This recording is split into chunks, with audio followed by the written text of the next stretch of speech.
Yo, ladies and gentlemen, we are back. JV Wans, Dogon SS. Thank you for joining us for another edition of the Conscious Approach podcast on YouTube. Major shouts out to everybody who's been subscribing to the channel, hitting that like button. Before we get started, as always, I want to preface the stream by letting everybody know, or rather reminding folks, that we have a litany of ways that you can engage with the content. You can check us out on Amazon Music, Apple Podcasts, and Spotify. If you are if you have a preference for listening to the audio version or are otherwise not in the position to check us out on YouTube, you can check us out in any of those places as well. And we are also now sharing some, but not all, of the content on TikTok. So you can also check us out and engage with us on TikTok at Con Approach. CONAPPROACH. So head on over there and check us out if you are so inclined. Otherwise, thank you very much to everybody who's been engaging with us, leaving those comments, letting us know what you think about the various takes that we have on the subjects that we like to broach on the channel. You are certainly appreciated. And in advance, to anybody who checks us out for the first time, this is how we like to rock and roll. So if you getting value out of it, go ahead and subscribe to the channel. Thanks very much. And if you don't really want to subscribe, but you still want to watch from time to time, that's cool too, man. No sweat off our backs. We just like to kick the tires and light the fires, as was once famously quoted in the movie Independence Day. That's right. So yeah, with that out of the way, we'll go ahead and get things kicked off. We're just going to go ahead and get right into it. And the first thing that we are going to do is we are going to update our seemingly weekly thought report. That's right. I thought ended. Right. Yes. The Geiger, like they got the Geiger meter, we got the photometer here on the Conscious Approach, man. So the woman that you see there before your very eyes, her name is Sachia Vickery. Now, you probably do not know who she is unless you are a hardcore follower of professional tennis. I don't think either one of us knew who she was. This was actually something that was sent to me by a friend of mine who caught wind of this because it picked up a little bit of steam on social media. But this woman here, Sachia Vickery, is trending lately, not necessarily because of her professional tennis career, but because of what she has going on off the tennis court. Shouts out to my boy Cashmere, bro, for sending this my way and further reinforcing my belief that this world is completely insane at this point. But what we have going on here is this woman, Sachia Vickery, as you can see from the title there. In addition to being a professional tennis athlete, she also is on Onlyfans, which, shocker these days, who's not on Onlyfans apparently.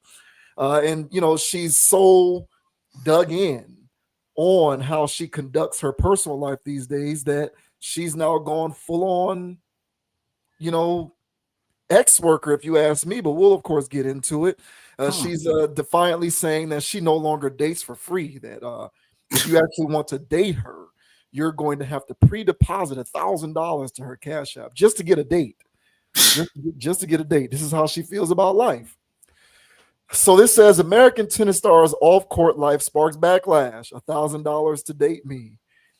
American Sachia Vickery has not played a single main draw match on the WTA tour in 2025, but she has been raking in the cash for her off-court activities. The 30-year-old peaked at number 73 in the WTA rankings in 2018, but she has slumped down in recent years and currently finds herself at number 555 as she hasn't played a top-level match since losing in the first round of the Guadalajara Open in September 2024. But she is hoping to compete in these singles at the upcoming U.S. Open, and she is currently taking part in qualifying. Now, the U.S. Open has, of course, concluded. She did not qualify, which tells you all you need to know about the result of that endeavor. She won her opening match at Flushing Meadows this week, but it is not her on-court performance that has the tennis community talking, as her activity on the content subscription site OnlyFans has caused a stir. The official OnlyFans website states OnlyFans is the 18-plus subscription platform empowering creators to own their full potential, monetize their content, and develop authentic connections with their fans. However, it is also known for its popularity with pornographers and racy photos and videos of musicians, actors, actresses, and sports stars like Vickery. The American joined OnlyFans earlier this year and promoted her account on Instagram in a post caption, Tennis Anyone? OF link in my bio. Big project and features coming soon. P.S. Happy Valentine's Day. Those who subscribe for $12.99 a month will be able to view images and videos that are considered too spicy for Instagram, while she while she regularly promotes content with teasing photos like longest shower vid ever, strip teases, and spicier pictures. Wow. But it is not only OnlyFans that has been a topic of debate, as during a recent Instagram Q&A session she revealed, quote, I no longer date for free. Due to the behavior of men, I now require Right. a pre-date deposit. Send me 1,000 and we can make it happen. My cash app is $Sasha Vic. That has set the tongues wagging with fans outraged by her behavior. But the former world number 73 has hit back at the critics. I'm very open and I don't care what people think of me. It's also the easiest money I've ever made and I enjoy doing it, she said on Instagram. I will never talk ish about girls on OnlyFans ever again for the rest of my life because the amount I made on there in my first 2 days, I am overwhelmed. I am just shook, really. Ah.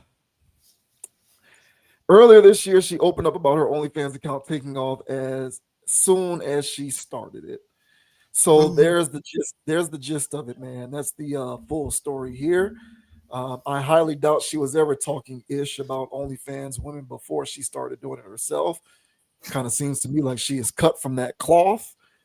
But what do you think about her and this her action on OF, and then talking about how she doesn't date for free because of the behaviors of men, and that she now requires a $1,000 pre-deposit in order for you to even get a date with her? Well, I mean, you alluded to it, bro, by saying that, it sounds like Smex work. That's kind of the operation of how Smex workers work. I mean, they don't even call it, you know, escorting anymore. They call them dates.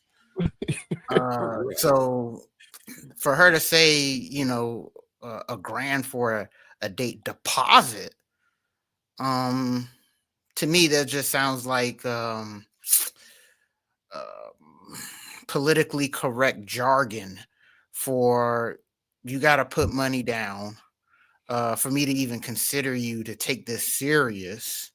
And then on the back end, she plans on collecting. She's going to send you an invoice, via text message or DM, however OF works.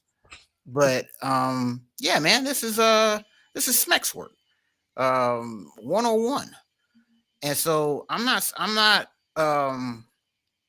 surprised that people are taking it here, but I am surprised quite a bit, at least, that a professional athlete would, do such a thing. But, as the article mentioned, she hasn't really been placing well. Not to say she's not good or, whatever in her own right. She's just not world class. She probably saw the writing on the wall, probably saw what these other women are making out here and said, well, the hell with it. I'm already low key cut from that cloth. So why not run it? I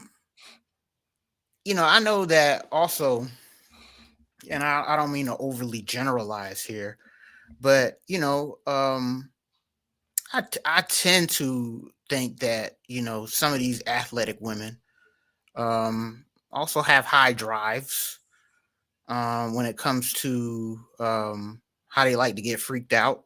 I've heard all kinds of stories of what goes on at the Olympics with all of those athletes just swapping DNA.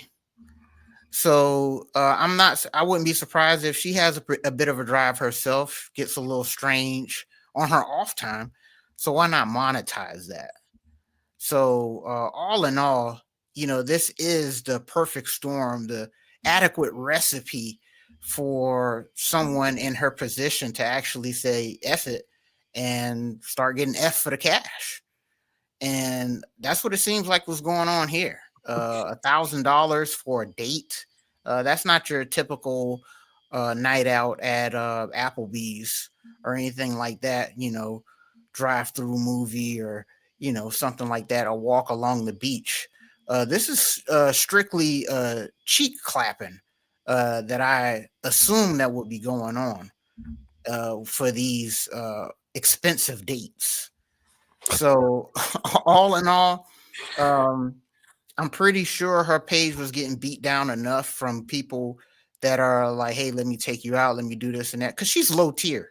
She's low tier when it comes to celebrities. If somebody's got a little thing and it's like, hey man, I'm DMing, this tennis lady, they probably, are actually just trying to shoot their shots, regular, average, everyday guys. So this is probably a way of her gating off lower tier people and to actually get a more A-list, not even A-list, but you know what I mean, a higher clientele. She's no Motel 6 worker. She's the type that, you have to spend a little dollar on. So this is her just trying to elevate her brand when it comes to her box. I seen pictures. She's filled out. She has a track body, I would say. Tennis, I guess, too. So she's filled out. So she has things to show. She went and got the top augmented.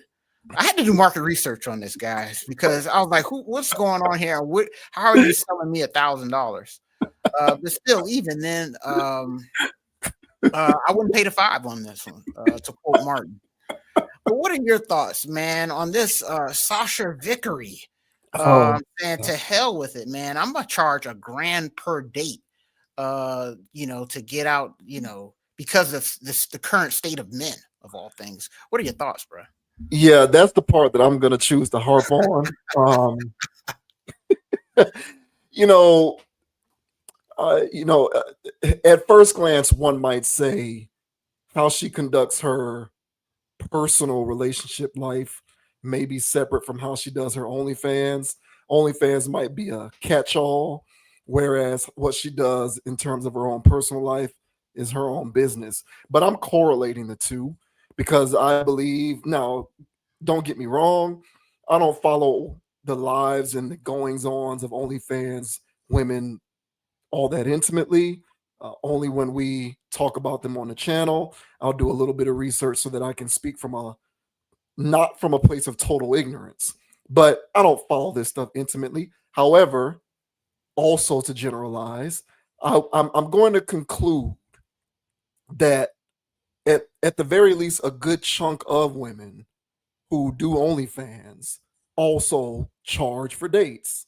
I don't think it's out of the realm of possibility to to to correlate those two things. So I think that it's a common practice for women who profit off of the sexual marketplace to also essentially, you know, conduct themselves as if they were a wedding registry, putting themselves up for sale. And if there's a person who's willing to bid high enough, then you can, you know, acquire a date with this individual. So I'm going to correlate those two things: the fact that she charges that $1,000 for a date, and the fact that she does OnlyFans. And I'm going to harp on the rationale that she uses as to why she charges $1,000 for the date, saying that it's due to the behavior of men. I'm not understanding that. And, at some point, someone is going to have to start calling these people out to further explain the pathology behind some of the things that they say, because on the surface, it just doesn't make sense. She's making it seem as though, now, you can agree, let me tell you what my impression of her words are. You tell me if you think I'm reading too much into it. When she says, due to the behavior of men, I now no longer date for free. I charge $1,000 for a date. What I am reading from those comments is, if men's behavior were different, I wouldn't have to do this. Yeah, that's what she's implying with those words. Okay, I just want to know if I'm being unreasonable for making that implication. No, that's what she's saying technically. Okay. So I'm not off base by thinking that. No. All right, so that brings me to my thought on this, which is, of course, I think that that's complete BS. I don't think it has I don't think it has anything to do with the behavior of men. She's just doing it because she sees the opportunities for women to profit off the sexual marketplace. She probably understands that even in 2025, there's something in terms of the energy set required to do that on a regular basis that's a bit off center. And so, in order to reconcile that lack of balance, you have to come up with some sort of a weird substantiation to make yourself feel more at peace with your decision to do this. Hence, it's not about her, it's about men's behavior as to why I'm doing this. And men's behavior has nothing to do with you doing it. You're doing it because you choose to. There are plenty of men, I would imagine, who don't behave in the manner in which you think brought you to the point to charge $1,000 for a date. There's plenty of men in the world who don't acquiesce to whatever behavior it is that you're thinking of or that you've conjured up in your mind as a justification as to why you're doing this.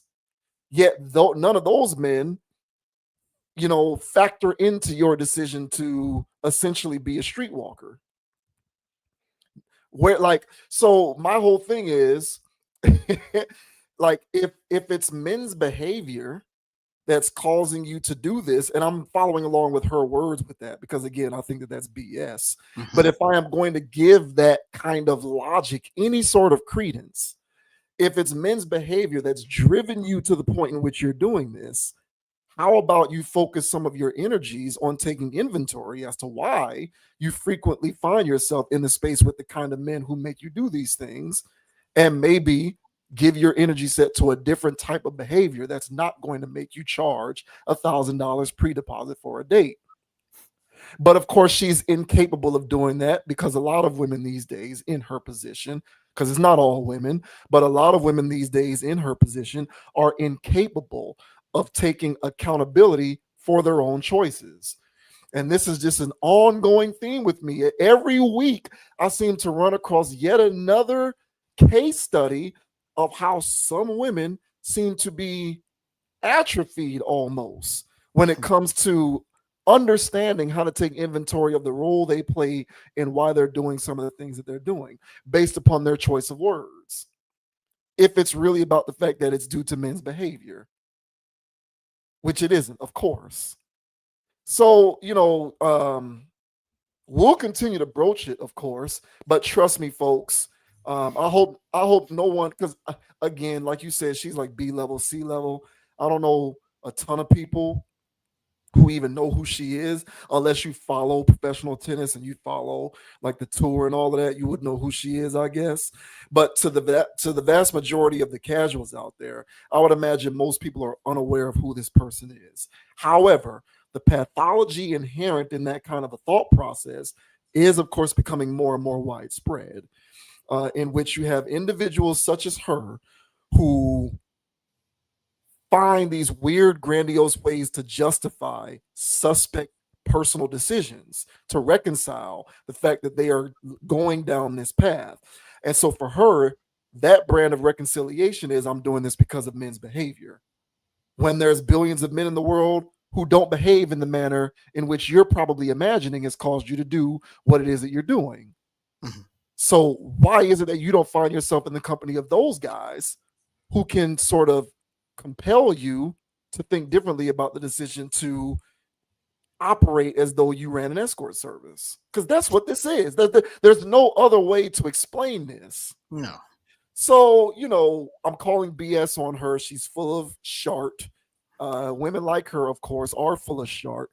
But I do believe in today's society, when people are more confused than ever, it is more incumbent upon all of us as a worldwide community to continue to point out BS logic like this where applicable, so that we can get people to understand the meaning behind the words that certain people use and call it out for the BS that it is. This has nothing to do with men or men's behavior, and it has everything to do with her willfulness when it comes to wanting to be a part of the sexual marketplace. Yeah, man. Well said, bro. And again, bro, often, quite often, I speak on the double speaking nature of 304 culture. Now the way that she positioned those words, that due to the current state of men, I'm going to be doing like this. That's the it sounds good, plausible deniability. Men bad, and yeah, girl, men are terrible. And there's probably some men out there that go, yeah, man, there's some shiesty dudes out there, you know. And so it plays into that. But part of the plausible deniability mindset of a 304 is that they're saying two things at the same time. If it were due to the current state of men, which is why you have to charge, the current state of men is why you are making so much money on OF. And due to that, you also recognize that there's a desperation in the current state of men, and that you don't have to go on dates for free anymore. You can actually charge due to the current state of men. And so, wow, I didn't know they were this desperate. I didn't know they was giving out this much money. I mean, hell, they're giving me $500 just for my feet. I could charge $1,000 for meet and greet. And so, so it doesn't even have to be the situation of her going on date with lousy men. It could just be a situation of her going, wow, these men out here are desperate. And for them to deal with a D-list celebrity, they'll pay $1,000. Let me set the bar here and see if I can raise it later. It's a business model, and it's wild that any of these women get into this area of their psyche where they don't give a damn if they sell their body for money. The actual streetwalkers, they all have a story, if you sit down and talk to them. But then there's women in this position here where she clearly was able to attend tennis academies and do all this other stuff. I'm not saying that she didn't have life traumas, because clearly she's selling her arse online.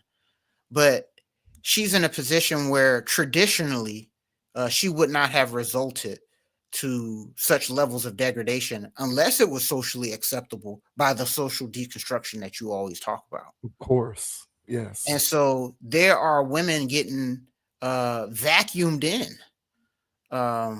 to this lifestyle because much like how she mentioned in the article where I'm not going to talk about OF models again. And as you also mentioned, like, were you really highly critical if you're turning around and doing it, literally doing a 180? I don't think so. I'm pretty sure she was probably in the ballpark of, okay, that's them. I'm not going to do that. But when times get rough and your name starts sliding down that leaderboard and those prize winnings aren't as prized anymore, some people can get desperate themselves. Thus, they start to, due to their state of desperation, they sell themselves to desperate people. It's a ecosystem out here that unfortunately exists.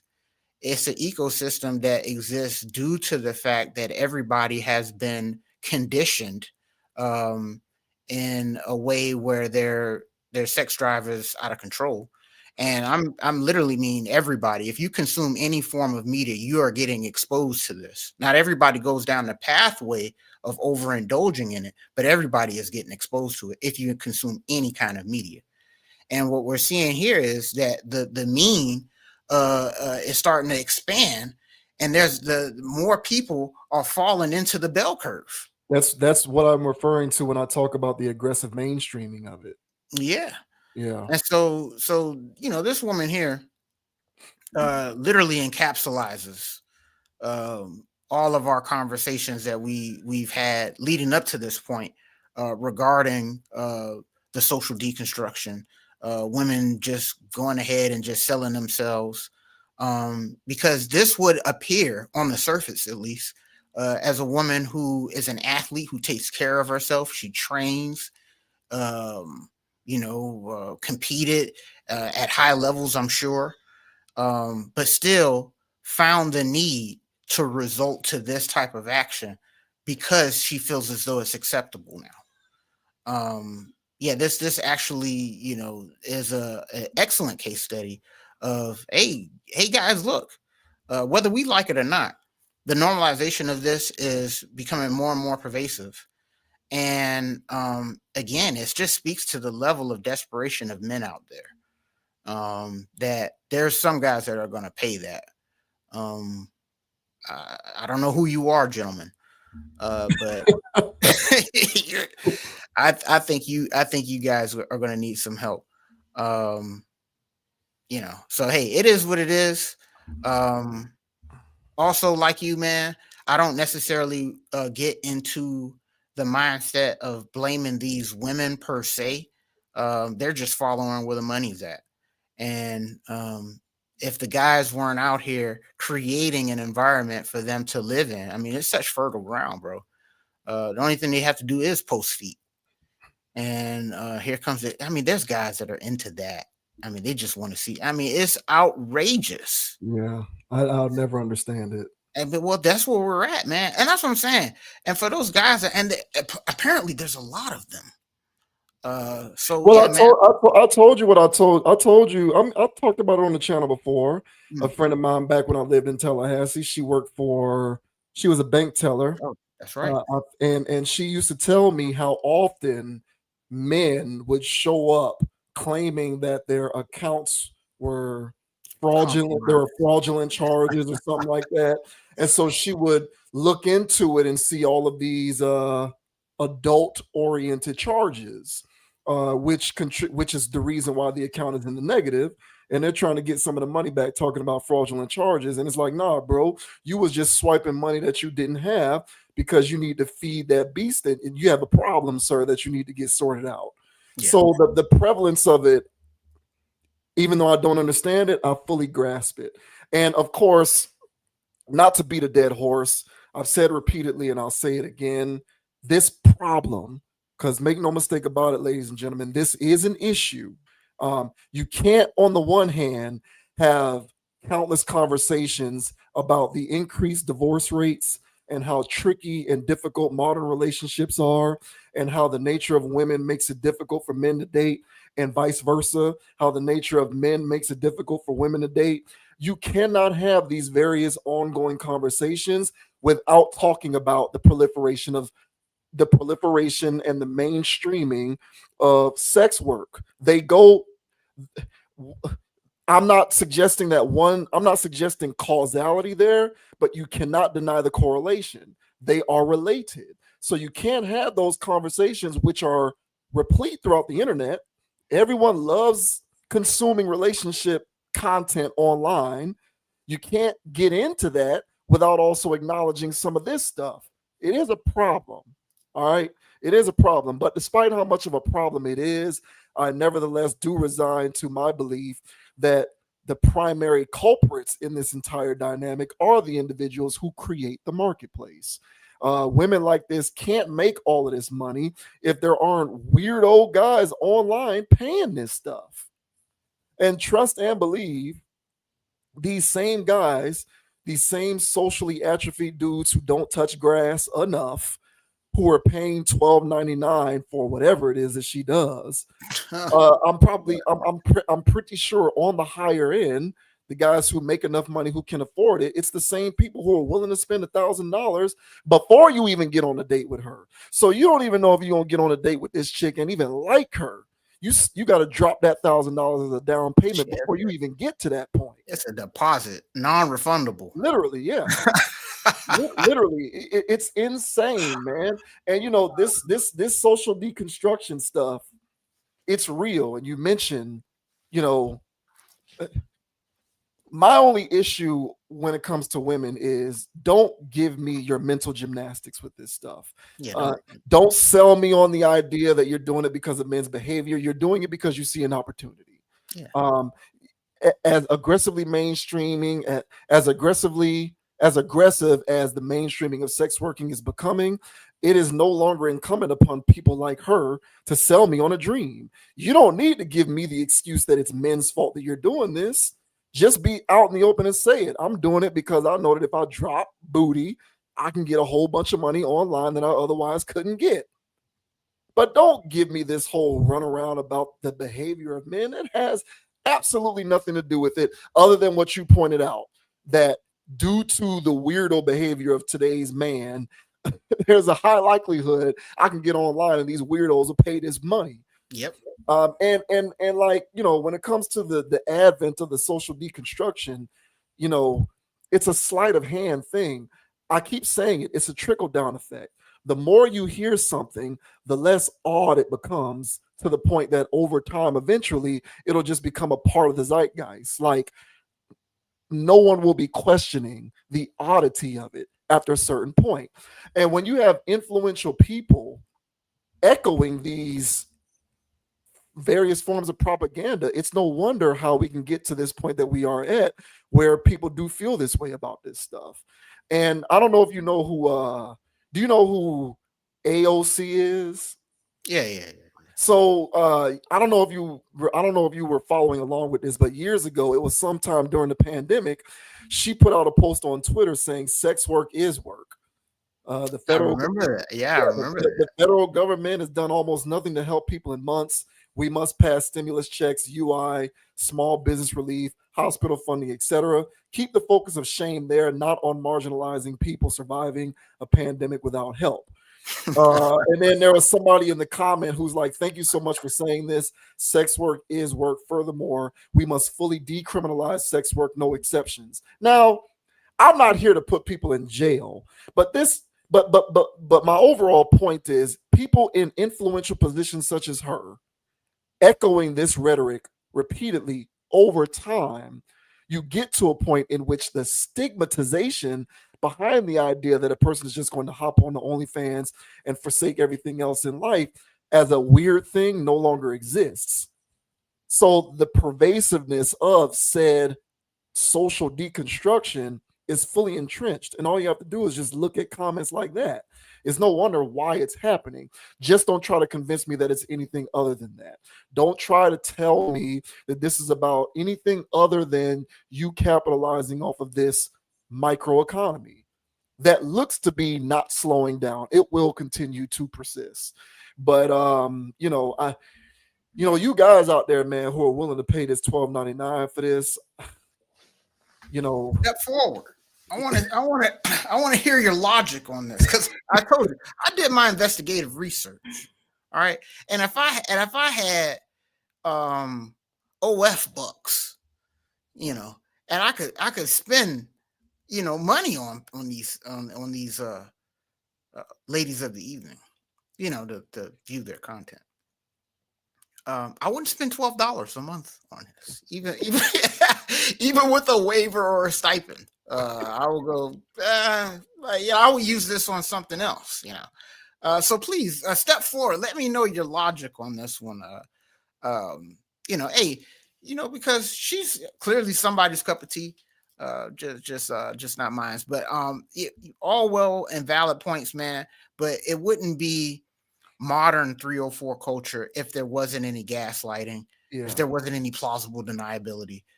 They go hand in hand. And I like to look at all of this stuff that's going on nowadays, with them trying to blur the lines of social norms and stuff like this, is that in the attempt of trying to blur these lines, what they're actually starting to do is firmly draw a line in the sand and stratify themselves from the rest of the people. And so for anybody that says, oh yeah, I used to do an OF, or I currently do an OF, or but it's normal. Hey, come hang out with me. And it's like, what? That's today's norm. And I'm not getting on board with that. So I say that to say is that these people are stratifying themselves, and they can try to make this sound as normal as possible. They could try to rationalize it however they want, but the only people that's going to get caught up in that are people who aren't drawing that firm line in the sand and going, you know what, I'm not on that. You know, I can see why you're doing that. To each their own. Go live your life. But these people are firmly stratifying themselves amongst other things that are going on in society that we either cover here or don't, that I'm just not on board with. And they try to gaslight me to try to let me know why it's acceptable. And so, no, it's not. And I'm not getting on board with it, man. So, yeah, so I do believe this is dangerous rhetoric. Never heard of this woman before. Won't be surprised if I start hearing of her a lot more often. You know, spewing dangerous rhetoric like that, she's always going to be making headlines. So, yeah, guys. You know, I would tell you to log off, man, but you know, we've been trying that. So, do your thing, I guess. There's nothing. Yeah, that's it. That's it. We'll move on. I don't get it. I just don't get it. You know, some of y'all out there, bro.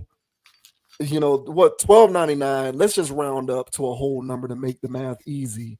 You know, after 1 month of that, you know, what are we talking? 13, 26, 39, $42. That's $42 in a month.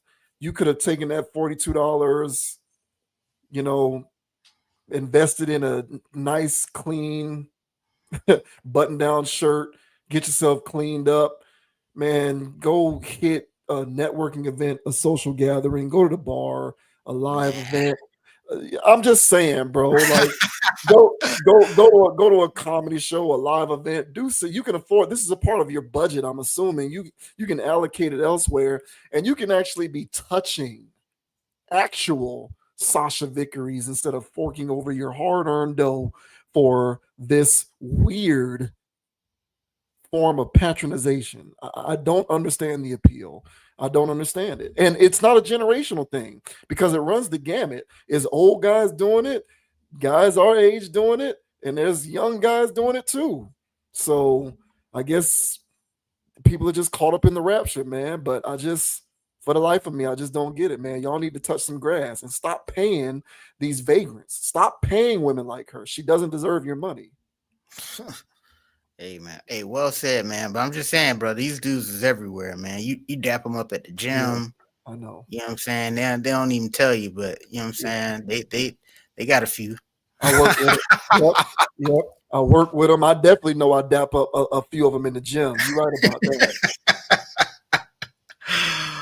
Get well soon, fellas. Shout out to you guys. Get well soon.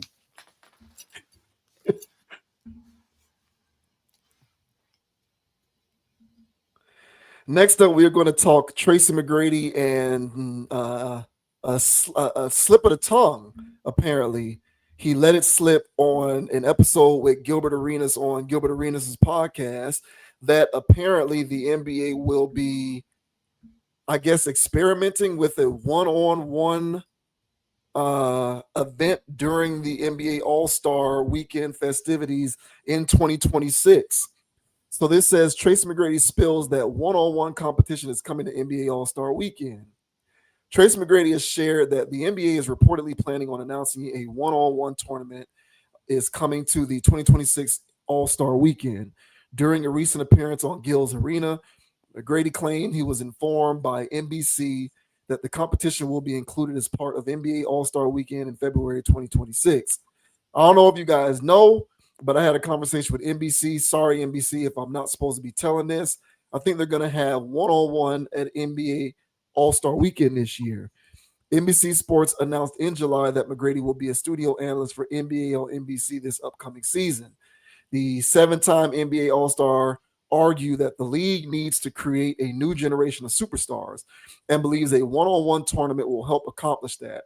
When you get rid of KD and Steph and them boys, how many superstars are in our league? Not that many. So we got to create more stars. How can you create more stars in our league? One-on-one. McGrady expects the players who are towards the back end of the roster will be the ones making a name for themselves through the competition. NBA Commissioner Adam Silver said after a Board of Governors session on Wednesday, which was September 10th, that he expects to finalize the latest tweaks to the All-Star game format prior to the start of this season. The league has been tinkering with the annual event for years now after it became apparent that the long-running format was no longer feasible, possibly due to player concerns surrounding getting injured during the game. Silver suggested the latest iteration would consist of a Ryder Cup type format of U.S. against international, referring to the golf tournament. The success of last year's Four Nations face-off may also have influenced their decision.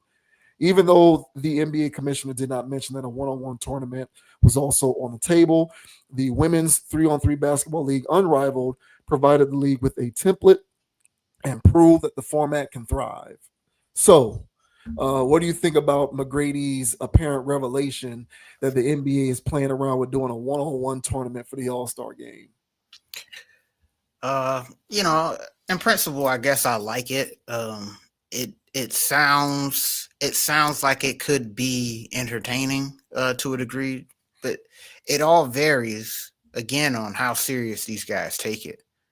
You know, because I'm sure there's going to be a few of the competitors out there that are doing some Olay defense and not really taking it seriously. I'm pretty sure they got this idea from these YouTubers who be balling. You know, it's a pretty healthy population of people out there that watch these street baller guys go 1v1.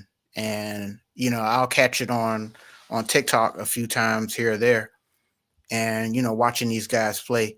And one-on-one, it is a real sparring match if there's real competition going on. Of course, there's money on the line, so those guys are playing for real. And so it's a real sparring match when it comes to technique and things of that nature. Who's the better defender? Who's the better shooter? And, you know, it comes down to that. And there's some guys out there that are really nice, you know, 1v1. You know, I'm sure that doesn't translate to team play or ultimately playing in the league, but those are entertaining bouts, I would say. So if it got to the point where you got the best athletes in the world when it comes to basketball, quote unquote, and they're doing the same thing and taking it serious is the key component there, then those should be entertaining bouts. You know, a lot of bragging rights, a lot of people who love to have GOAT conversation or who's up next, who's got next conversations. A lot of that stuff will be quote unquote settled in these 1v1s. So in principle, I don't have a problem with it.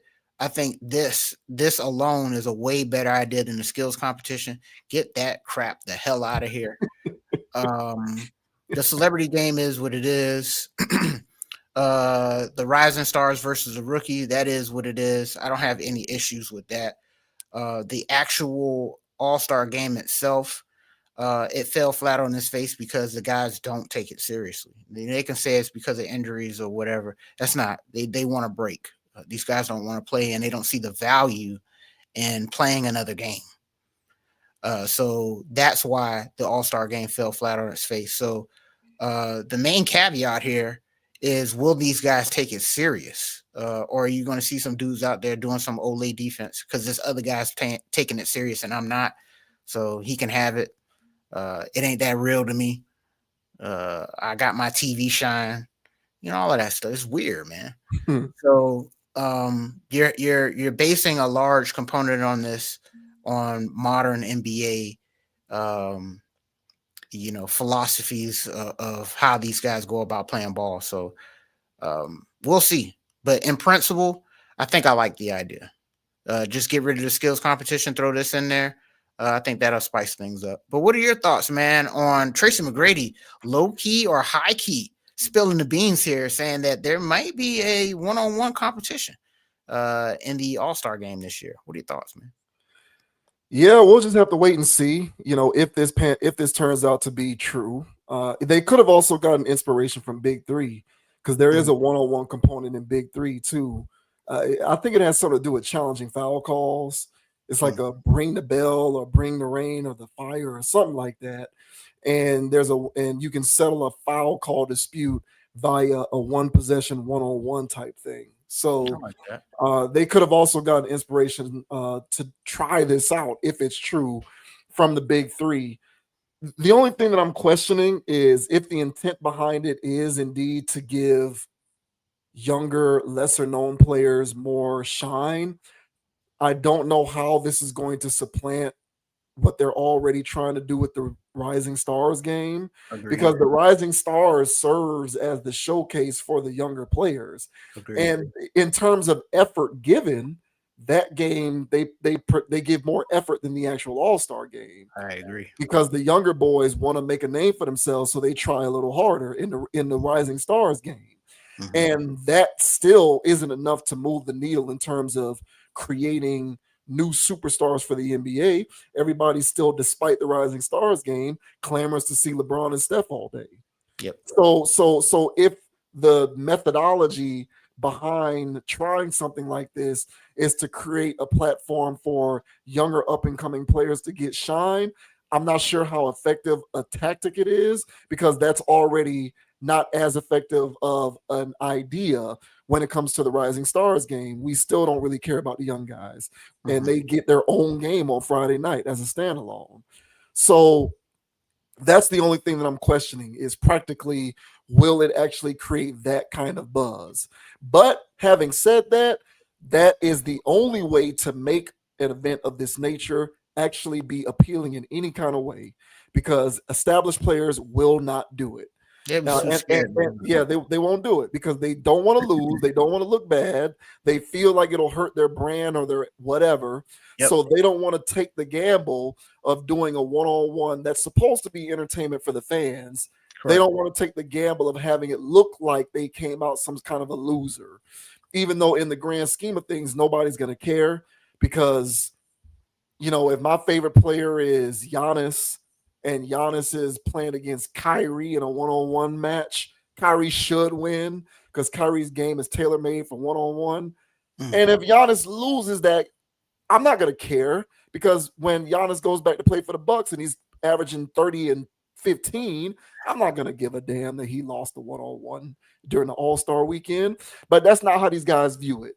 These guys look at it as, if I participate in something like this and I don't win, it will irrevocably hurt my standing 100%. in terms of my branding and my image. 100%. So if you target established players with this, they're going to abstain. They're not going to do it.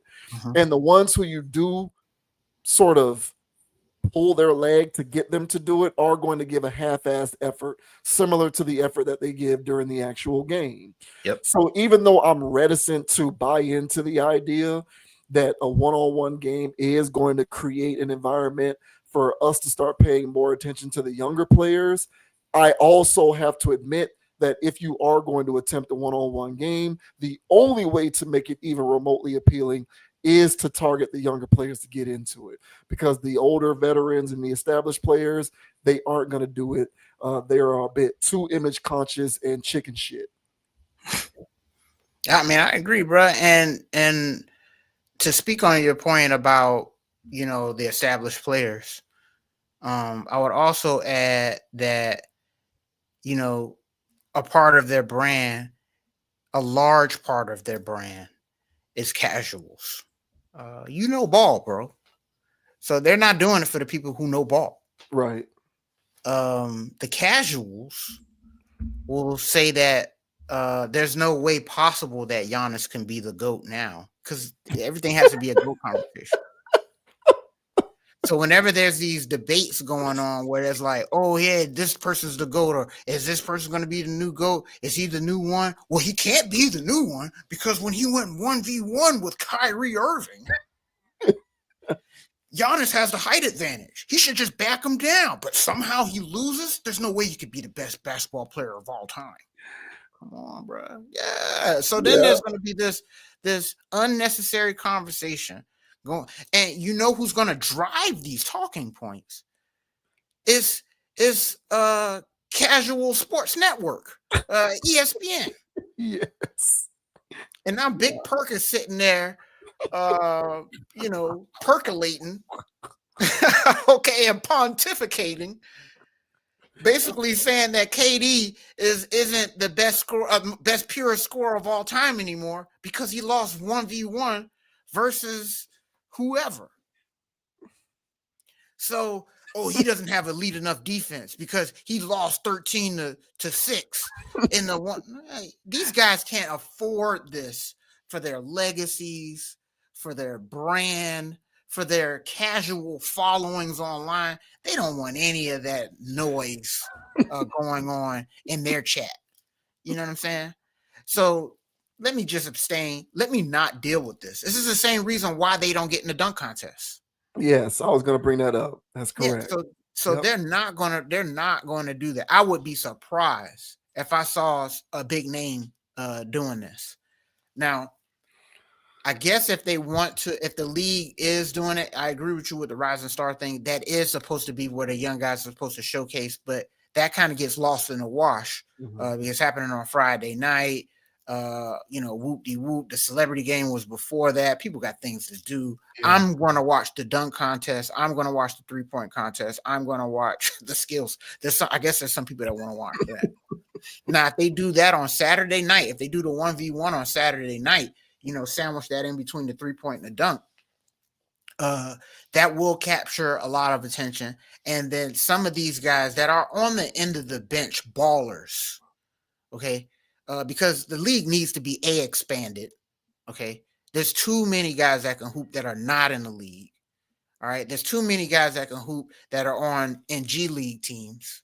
Okay, so if this is an opportunity for people to go, damn, even the 15th person on the Pistons bench got disgusting handles, and it's like, yeah, they do. You didn't even know who they were. So if they want to do something like that, fine. And the last thing I'll say about this is the payout has to be worth it. The payout has to be something because they're picking these guys that are at the end of the bench or something like this. And if you are going to cut them $1 million on top of a whatever salary, some of those guys are going to be balling for that. Yeah. So you get bragging rights and $1 million. Now I'm going to be hooping for that. Yep. So if they're doing something like that, I think that'll curb some of these guys not giving a damn. So all in all, that's what I'm saying. I don't think this is a bad idea to wrestle with this and try to refine this and make this an actual event on Saturday nights. I think people would actually watch it if the product actually makes some sense, with these guys actually playing. So I don't have a problem with it. But yeah, I do think the big wigs on top are going to have nothing to do with this. You're so right, bro. You're absolutely right. I couldn't have said that better myself. I was laughing so hard because I can legitimately hear those segments playing out in the future right now, 100%. where these gas bags are going to be all over TV using results from these exhibition events during NBA All-Star Weekend to bolster their greatest of all time and legacy conversations. You're so right about that, bro. Mm-hmm. And honestly, even though I do think a lot of these guys are sensitive and they kind of act like little girls from time to time, I agree with you from the standpoint of I don't need that. Like, if this is supposed to be a showcase for the fans and I come out here and somebody beats me in a one-on-one, I don't need that to be a part of legacy segments on First Take and the rest of these. And you're absolutely right. That is what will happen. I firmly believe, outside of the fact that I always believe, outside of my belief that he always knew he would not win. But part of the reason why LeBron never got into the dunk contest is because he knew that he stood to lose too much in losing the competition, because you were going to have the Jordan stands talking about how Jordan won the dunk contest and LeBron didn't, and that was going to factor into these dumbass conversations about legacy and this GOAT stuff. So you're 100% right. Now, beyond that, I don't think LeBron would have won anyway because he's not really an acrobatic dunker. He's more of a straight line in-game dunker. And that's not the kind of style that wins in the dunk contest. So I don't think LeBron's style as a dunker lent itself to him winning the dunk contest regardless. And I think I think he never did it because he knew he'd lose because he sucks as a dunk contest dunker. But on top of it, he was further incentivized to not participate because of the whole GOAT legacy Jordan stuff. So you're so right on that, bro. And it's a shame too, but that's what NBA commentary in particular has devolved into, where literally every single outcome is used as a barometer for legacy talk. And you know, they do that same crap with, like, let's say LeBron, let's say in a hypothetical scenario, alternate universe, LeBron opts into a one-on-one competition during NBA All-Star Weekend and wins. You don't think Shannon Sharp and Nick Wright will be salivating at the first chance that they got to talk about how him winning that would further, you know, cement him as the greatest ever? Of course they would. So if we could just remove that garbage from NBA commentary, we'd be all better off. But you're absolutely right. They would take it there. So I get it. I just question the utility of the idea if the target is younger players.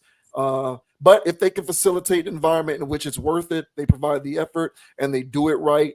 Like, don't put it on Friday, put it on Saturday. So you also raise a good point there. We'll see. But, you know, they already have an opportunity to be put on the map, and it largely gets buried for all of the reasons that you mentioned with the Rising Stars game. So we'll see what happens. But yeah, I can't really fault those bozos running the NBA for trying something because you know their market share is dwindling by the year, and that's a fact. Yeah, man. I agree, man. So yeah, I think this is better than everything else that they done came up with. I still think the international thing is bogus. I don't care to see that. I'll wait for the Olympics if I want to see something like that. So whatever, man. Yeah, facts. Plus, even that'll be a sideshow. Just because they changed that doesn't mean that they're going to give effort. So exactly, what difference does it make? Hey man, shout out to Michael Beasley, man, the 1v1 GOAT. All right, I heard LeBron never beat him, man. So shout out. That's what I'm saying. There's some guys that's just nice one-on-one, and I would like to see that. So but shout out to Mike Beasley, man. Michael Beasley, also best player on the Miami 305 Big Three team that won the Big Three championship this year. My dog, man.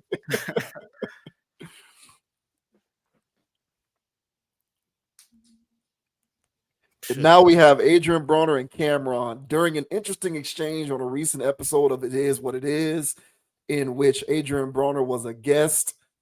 You know, Cameron and Mace, you know, the boys, they had him on the show to talk about whatever they had him to talk about. But Adrien Broner, who looked to be under the influence of something, couldn't stop flirting with the woman co-host on the show. And Cameron kept trying to urge Broner away from it, and Broner kept pushing the issue. And so Cameron is like, listen, man, we're going to cut this short and I'm going to let you go. I'll pay you for your time, but you keep violating. And, you know, I told you once to not do it and you kept doing it. So I thought that this was an interesting exchange, and I figured we would talk about it real quick. So this says Cameron kicks Adrien Broner off It Is What It Is for making inappropriate comments towards Stat Baby.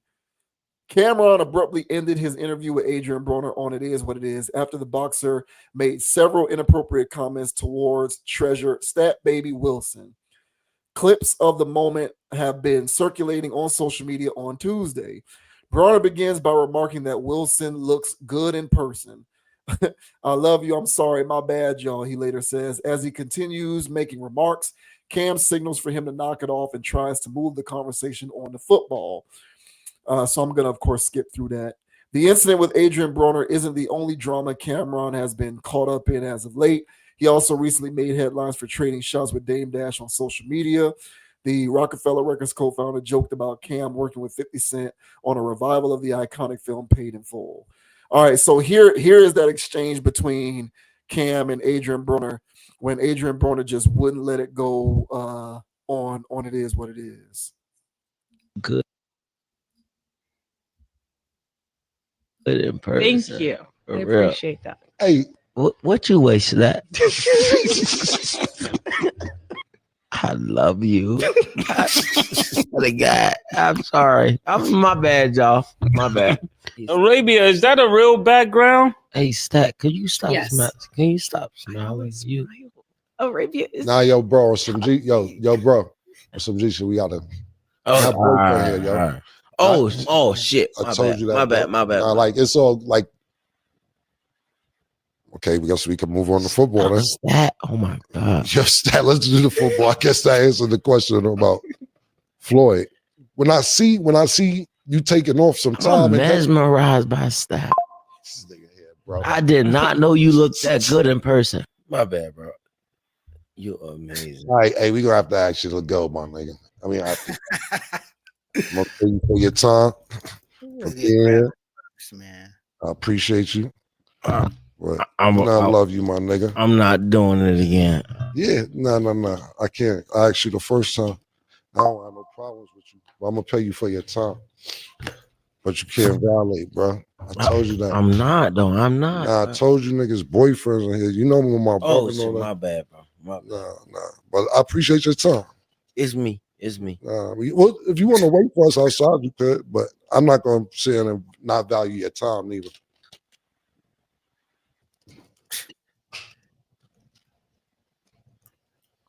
You want to wait for me? You could, but I appreciate it, bro. You gotta step out. Yeah, no problem.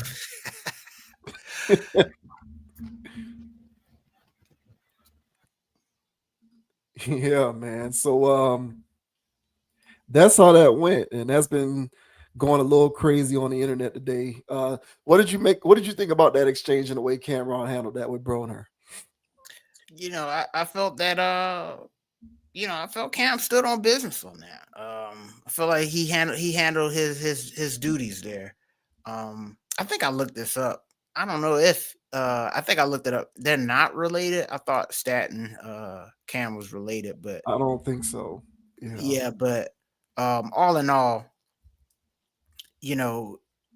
I feel as though he did the right thing as far as like respecting people around him that he respects by kicking them off.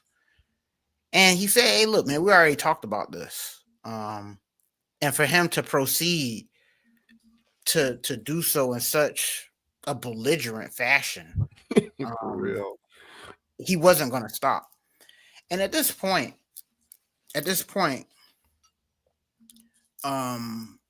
you have a choice to make as a guy, as a man, in a context like that, especially when there's a woman involved. All right, where somebody is doing something like that, and you warned them, and then they go, "Hey, man, my bad," and you know what? And it's like, okay, I gave you that, my bad, bro, but we got a show to do. And for him to double down, triple down, and go for it again, he wasn't going to stop. He was going to make another slick comment later. And then now it looks like Cam's the pushover. And Cam can't have that for his brand. I'm not saying he did it for the cameras, because the look of dismay in Cam's face didn't say that I'm doing this for the cameras. It was like, you're openly disrespecting everything that we got going on right now. So it looked like a genuine reaction. His purse genuinely got racks in it, apparently. he apparently keeps the racks on deck in his purse, which is also gangster now, I assume. Okay, so all right.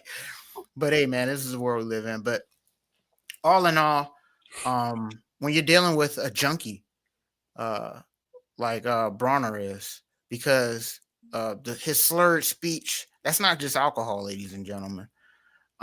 That's a controlled substance. That's not the Mary Jane. That is a hard drug. Schedule one. Yeah, whatever those things is, man. He's on one of them, bro. That's what you call a Schedule 1 drug, right there. Yeah, man. He's completely out of there. Just lucid speaking. There's no checks and balances. He's just letting whatever comes to his mind, any invasive thoughts coming out of his mouth. So at this point, there's no controlling somebody that's on that. So best thing to do is just kick him off the set. So I don't know where they dug AB up from. I know him more for his antics than boxing. Absolutely. And over the years, he has gone viral for all the wrong reasons. And so you can just add this to the long laundry list of the things that he does that rubs everybody the wrong way. One thing about Cam and Mason, I'll let you go. One thing about Cam and Mason is they will hire somebody like an AB and put him on the show so he can get a shine and get a check. Yeah, they put people on. Yeah, man. They did it with OJ before he passed. They did it with Maurice Claret. They do it with guys that have been blackballed, casted out. Yeah, they did it with they helped out Michael Irvin after ESPN fired him. Michael Irvin. They helped out Mark Jackson. Mm-hmm. So they have this tendency of looking out for dudes and try to help rebrand them. And then AB gets on there completely high out of his gourd and embarrasses himself. He looked like the absolute fool there. I don't know if there's going to be anyone, even a AB fan, if they're out there, that will actually come to his defense in this. That would actually say that, come on, man, Cam violating. No, bro, you violated, bro. And quite frankly, I don't know if there's anybody out there that would feel sorry for you in any of this stuff that you've been doing lately on the internet. So yeah, man, shout out to Cam for handling that the right way. I would have laughed it off too. But at some point, man, when Stat's sitting there doing that nervous laugh and stuff like that, she's getting really uncomfortable in there. Boyfriend somewhere off in the cut, and you're gonna have to greet these people, dap them up later. There ain't no way I'm gonna sit here and let that fly in front of millions of people.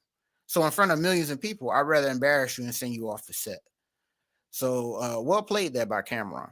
Well, what are your thoughts, bro, on Cam standing on business apparently and kicking AB off the set for hollering at Stat a little too hard? What are your thoughts, bro? I like what Cam did, honestly. I champion that 100%. A while back we actually talked about Broner on the channel because he this guy, bro, he needs help. And he went live. I don't remember what platform he was on, but he went live talking about how expensive the price of box has gotten. I think I remember that. Yeah. He went live to express his to express his despair. How despondent he's become over how expensive the price of vagina is.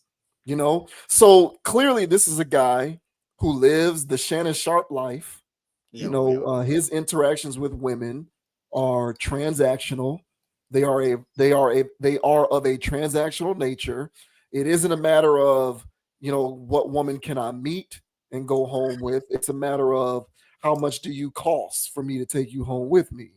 And when you have that kind of a worldview when it comes to your relation to women, you will convince yourself that any woman is available, including women who have a man already.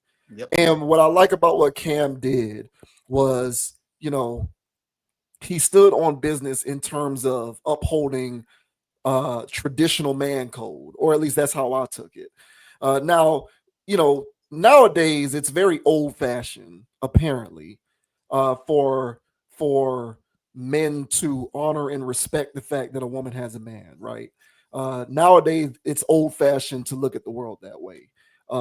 Nowadays men are supposed to believe that even if a woman has a man, she's still available and up for grabs, and you'll just pull a Drake and take her from her guy because whatever, right?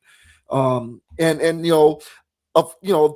there, of course, I don't want to be remiss by not bringing up the fact that oftentimes women do have men and still are available nevertheless.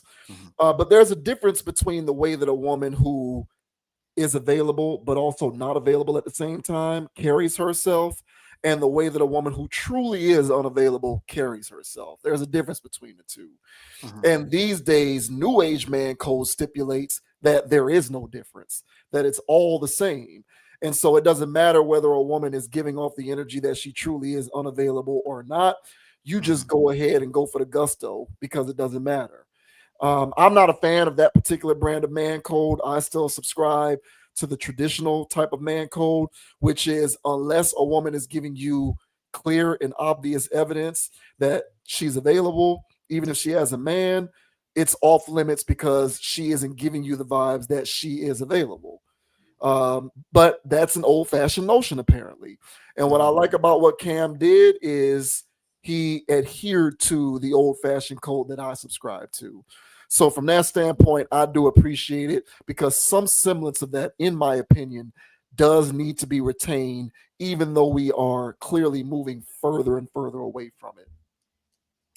Yeah, man. And that's not to bring up the point about professionalism on the show, because even though they do, they speak the way that they speak on the show, and you know what I'm saying, and all of that kind of stuff. At the end of the day, if you follow what they do there is a certain standard of decorum that they try to maintain as often as possible. Correct. And in that moment, Cam was like, bro, you're violating, and I told you to stop. And he continued to press the issue. So even beyond all of that stuff that I talked about, just adhering to professional standards for what they're trying to do over there, and Cam trying to be consistent with that, is also something that I can respect. Yeah, man. Yeah, man. And to touch on again on Broner's pervasive way of shooting his shot there, the show was starting to take a turn as well. I guess this is what you also mean as far as the, adhering to a code. I'm trying to listen to these guys, banter a little bit and, talk sports or whatever that comes up. But you trying to isolate this into a let me shoot my shot, it's lame as hell. This Adrien Broner, every time he goes viral for these weird things, they're always weird and they're always lame. This is a lame individual, and CTE is kicking his ass. So I'm sure he was lame before the CTE. Wait, your sound cut out. Your sound cut. But it just makes it all the more. See, good now? Uh-oh. Yeah. Unmuted. We good now? Yeah, I think so. Yeah. Man, they're trying to silence your boy. But yeah, man. So like we can use the other AB, Antonio Brown, as an example here. I think Antonio Brown was always a funny guy. But of course he has his quirks and he has CTE. But with his CTE, he becomes funnier. He's willing to take his jokes to the max. And then at least for me, I get a good chuckle out of how ridiculous he is. But there's clearly a sense of humor there. With Adrien Broner, his situation is his lameness it takes on a new life. His CTE lowers his inhibitions to the point where his lameness shines even harder. And then you couple that with drugs. It's a recipe for disaster. I'm sure they spoke behind the scenes. Like he said, hey, man, I done told you about this already. I'm pretty sure they saw how unhinged he was. I guess hoping he'll clean it up on air. But nah, man, this is who this guy has been. They probably just really wanted to give him a chance to. I think so. And you see Cam paid him anyway for his time. So I think for those guys, it was probably a situation where there's clearly a risk associated with him being there, but they just wanted to try to throw the guy a bone. Yeah, man. And hey, that goes to show you, and I've been in situations where I tried to look out for people that clearly needed bigger help than mine. And, it would show itself in certain contexts to the point where I had to just throw my hands up and go, this is out of my hands. I can't be the person that help you, and so, cut my ties and let the person go on. And you can't feel bad about that because you did put your best foot forward to try to help that person. But I've personally removed myself from the business of doing that. I allow other people to do that now. if I do see somebody that's struggling, I realize what my limitations is, and I don't have the patience for it no more. So I'm pretty sure Cam and them, I'm sure they didn't learn their lesson. I don't think this is going to stop their business model of trying to help dudes out. I think that this is going to help them in the future going, hey, look, we want to prevent situations like this going forward. And if the person is just too unhinged, they can kick rocks. So Michael Irvin is unhinged, but as you mentioned, bro, he's a professional though. And his unhingedness is a controlled unhinged. So he, which makes good TV. AB is just a loose cannon, and I would never have a live mic on in front of this man. Yeah. So right on to Cam. Shout out to Mace for just being quiet in the cut.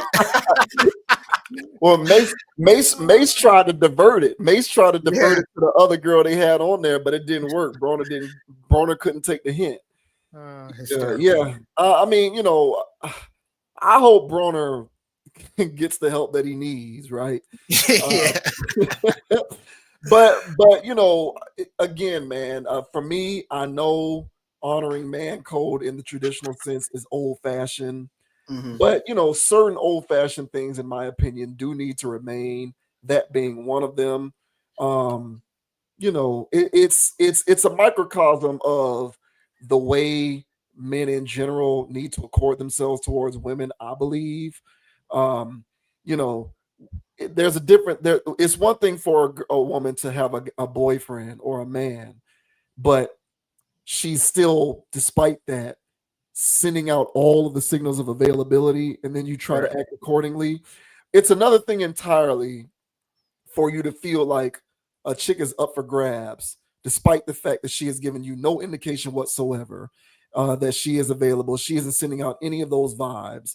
But I don't know, like some of us out here, we have listened to one too many Drake and Lil Baby songs, and we really do walk out here in the rest of the world thinking that everybody is just, there at our disposal. It's kind of crazy. But I honor traditional man code. That was what I read from this situation. So from that standpoint, I like the fact that Cameron felt as though it was a violation worthy of getting him kicked off. And, I would like to see more examples of it, but, this kind of mentality is really the last of a dying breed, quite frankly. Yeah, and the last thing I'll say is that, and Cam did it with class. He could have really showed him up there. He could have really, really embarrassed him. But no, man, he was like, look, bro, it was more of a, I tried to help you out. Here's the money, man. But you gotta go. So, I feel as though they handled that in the best way that they could have. It all around solid appearance from Cam on that one. Yeah, for sure. Definitely. Shouts out to Cam, man. Shouts out to Mace, and shouts out to their show. It's pretty cool to see that they've been able to grow that the way that they have. That's kind of nice. Like, I wouldn't have thought that those two guys in particular would have, gotten to the point of being sports podcasters the way that they have. It's pretty cool to see. Yeah, May's still a little clueless about things, but they're still entertaining. So the dynamic works. Yeah.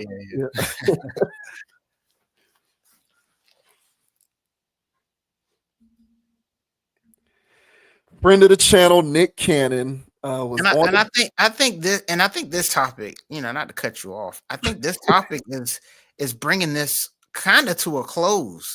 This is because we've been charting this whole situation. So, but go on. Between him and Neo, yeah.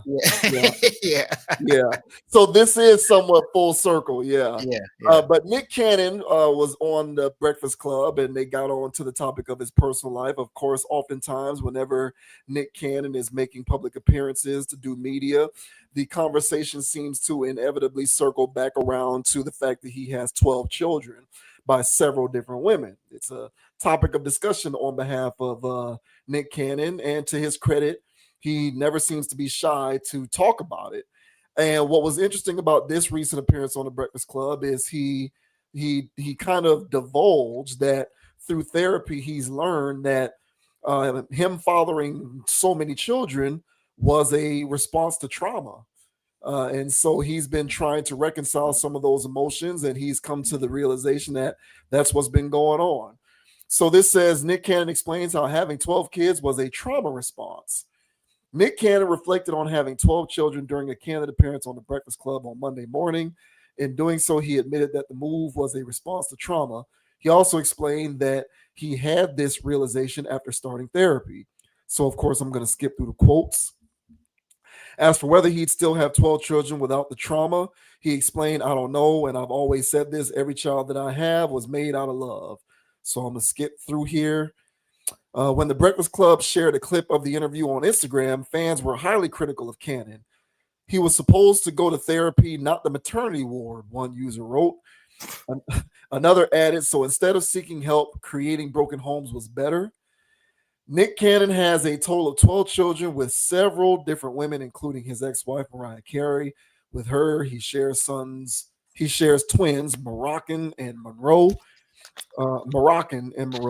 He also has Golden Sagan, Rise Messiah Cannon, and Powerful Queen with Brittany Bell, Zion Mixolydian, Zillion Air, and Beautiful Zeppelin with Abby De La Rosa, Legendary Love with Brie Tiesi, Onyx Ice Cole with Lanisha Cole, and Halo with Alyssa Scott. Those are a hell of a name choices right there.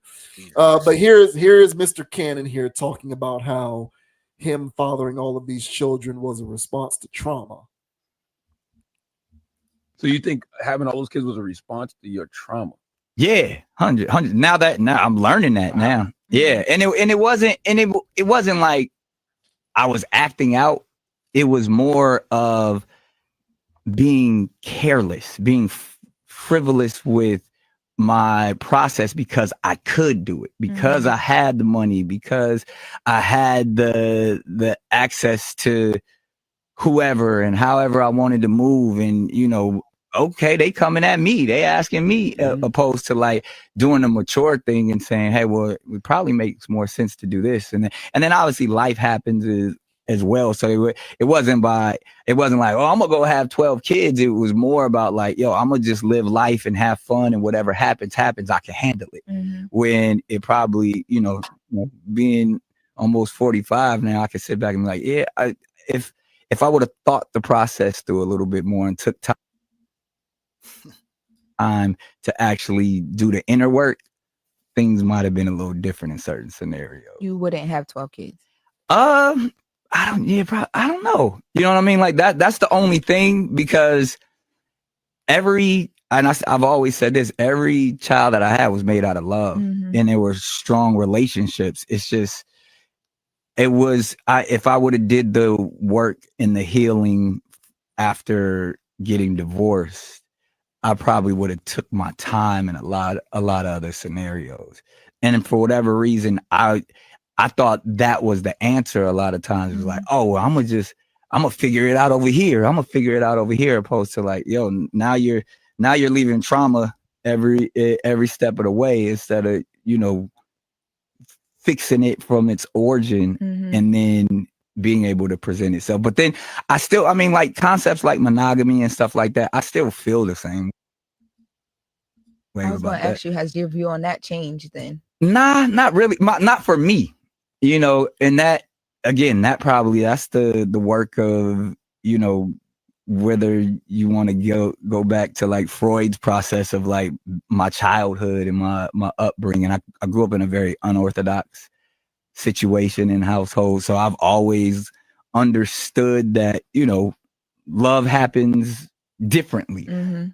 So monogamy has never really been my thing, but so that I'm pretty sure that plays a part of it as well too. And, for references, there's Mr. Cannon's family tree there. So just in case anybody wanted to, get clarity on the extent of the genealogy. Yeah, of course. So what do you think about what Mr. Cannon, friend of the channel, said about his approach to bearing all these children being a response to trauma?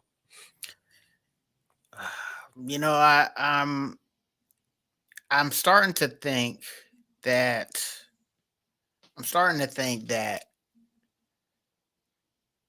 well, I mean, I can't judge this man. If this is what his conclusion is based on his therapy sessions, and this is how he feels, because he knows why he was doing the things that he was doing. And if the therapist went down that road and said, hey, due to your breakup with Mariah, you decided to just go all out, and these 12 children are receipts of you not healing.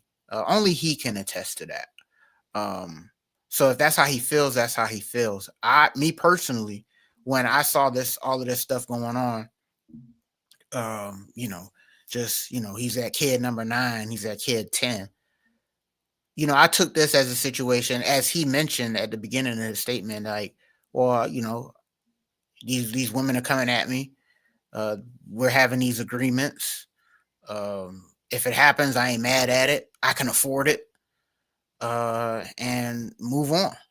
And I figured that he had agreements with these women. I figured that it was some type of harem situation, I guess, for lack of better words, or a situation where he's got his wives, polygamous, without the actual vows, because it's illegal in the United States. So I thought he was just doing his own thing and, wanted to live that way, which it sounds like that was his baseline. It sounds like he's not on board with monogamy. So this was like right up its alley. So I figured that all of this was part of the plan. And it sounds like and I'm going there, I don't care. It sounds like what the therapist has been doing is saying that his way of viewing relationships is flawed. That I believe that from what he's telling me, that the therapist's point of view of how to gauge whether or not somebody is broken, creating broken homes, moving through relationship through trauma, is based on a monogamous baseline. And so you're doing this instead of monogamy. So there must be a cause to that. You're doing this instead of monogamy. There must be a cause to that. Instead of there's different ways of going about having relationships. So no different than the Cheyenne Bryant episode that we've covered. Now, this is two men that Dr. Cheyenne Bryant has put hexes on. Because both of these guys have come from her couch, now retorting her talking points, basically saying that, yeah, man, I've just been moving through trauma, which if they agree with that, I'm not here to say that they're wrong. I mean, that's their lives. But me personally, this lands in the realm of, I think that the current marriage institutions that's been created in the Western world with monogamy and all this other stuff, it isn't the only way to go about having love and having a family. So the air quote traditional way isn't the traditional way for a lot of cultures. It's the traditional way here. And a lot of people come from different cultures. They come from different parts of the world. And I really believe that there's different ways to go about handling however you want to build your family. And if people have an innate way of that they want to express that, I feel as though they should have the right. And they should also have that right without being labeled, creating broken homes and all this other stuff. But I think there's been too many people in his ear over the years telling him he's wrong for doing it. He's got doctors, with plaques on the wall telling him that he's wrong for doing it. And I personally don't think that he is. I think that he went about it a little brashly, but at the same context, I feel as though that he was going about it at the time that I can handle this. So I don't know, man. This is his life. He agrees with the therapist, so I'm inclined to go along with that. But I'm just speaking from the perspective of, you shouldn't always have to listen to these doctors, because these doctors and others have opinions based upon a social model that fits not everyone. And so yeah, man, he can say that, but I don't think that anybody else out there that wants to live a similar lifestyle where they have multiple wives and those women have multiple kids from him, I don't think that person should feel like they're spreading trauma, because it's not always the case. But what are your thoughts, man, on Nick Cannon saying that, hey, man, he was spreading trauma by having all of those kids from different women's? What are your thoughts, bro? Your thesis makes two assumptions. Mhm. It makes an assumption that he did go about doing this in an organized fashion in which everyone was aware of everything going on and agreed upon it. Mhm. And it also makes the assumption that he genuinely isn't feeling some sort of regret for the way things have transpired with his personal life. Mhm. So I hear everything that you're saying, and you're not necessarily wrong, but in the event that he isn't being incepted into thinking this way, and he is truly feeling some regret with the way things have happened, and so that was what spurred him to sort of seek clarity, then at that point it is what it is. Like, Mhm. so so if it was a situation in which he went into his approach to family building with the idea in mind that he was going to do it his way, and he had that knowledge, and he handled it in a manner in which everyone was of the same understanding, and then all of a sudden at some point down the road he started to like get these ideas that it was the wrong way to go about doing it because he was listening to outside noise. Of course, I certainly hear your point, but if he came up with that on his own and started to experience some conflicting emotions about it, then at that point, maybe it was a response to something underlying with him. Yeah, Sure. So those are the things that we just don't know. Now, I'm gonna be real with you. Me personally, I never gave him that much credit. Just like I never gave Neo that much credit. I felt like he was just being sexually reckless. Now, when you are rich, you can afford to be sexually reckless to a degree, because again, when you're making all of that money, you got America's Got Talent and Wildin' Out money. when you're getting paid these checks by CBS Viacom, 12 children is like a rounding error to somebody who's making that kind of money. It takes on a different feel than someone who's working a 9 to 5, making 65, 70K a year, and you got 12 kids. It's a bit of a different situation. It kind of hits differently. So the angle of him being able to afford it is something that we cannot gloss over. Yes. But moreover, him being in that position of being able to afford it does not remove us from the fact that his approach to doing it could have also been an example of just a person who is sexually undisciplined. Mhm. Me personally, now I hear everything that you're saying, and I don't necessarily disagree, but going back to watching Nick Cannon back when he was a Nickelodeon kid, up until him doing the Mariah Carey thing, all the way through where he is now, he never struck me as the kind of person who was trying to do his own version of Big Love. He struck me as the kind of guy who was an awkward kid who didn't really get a ton of action as a kid.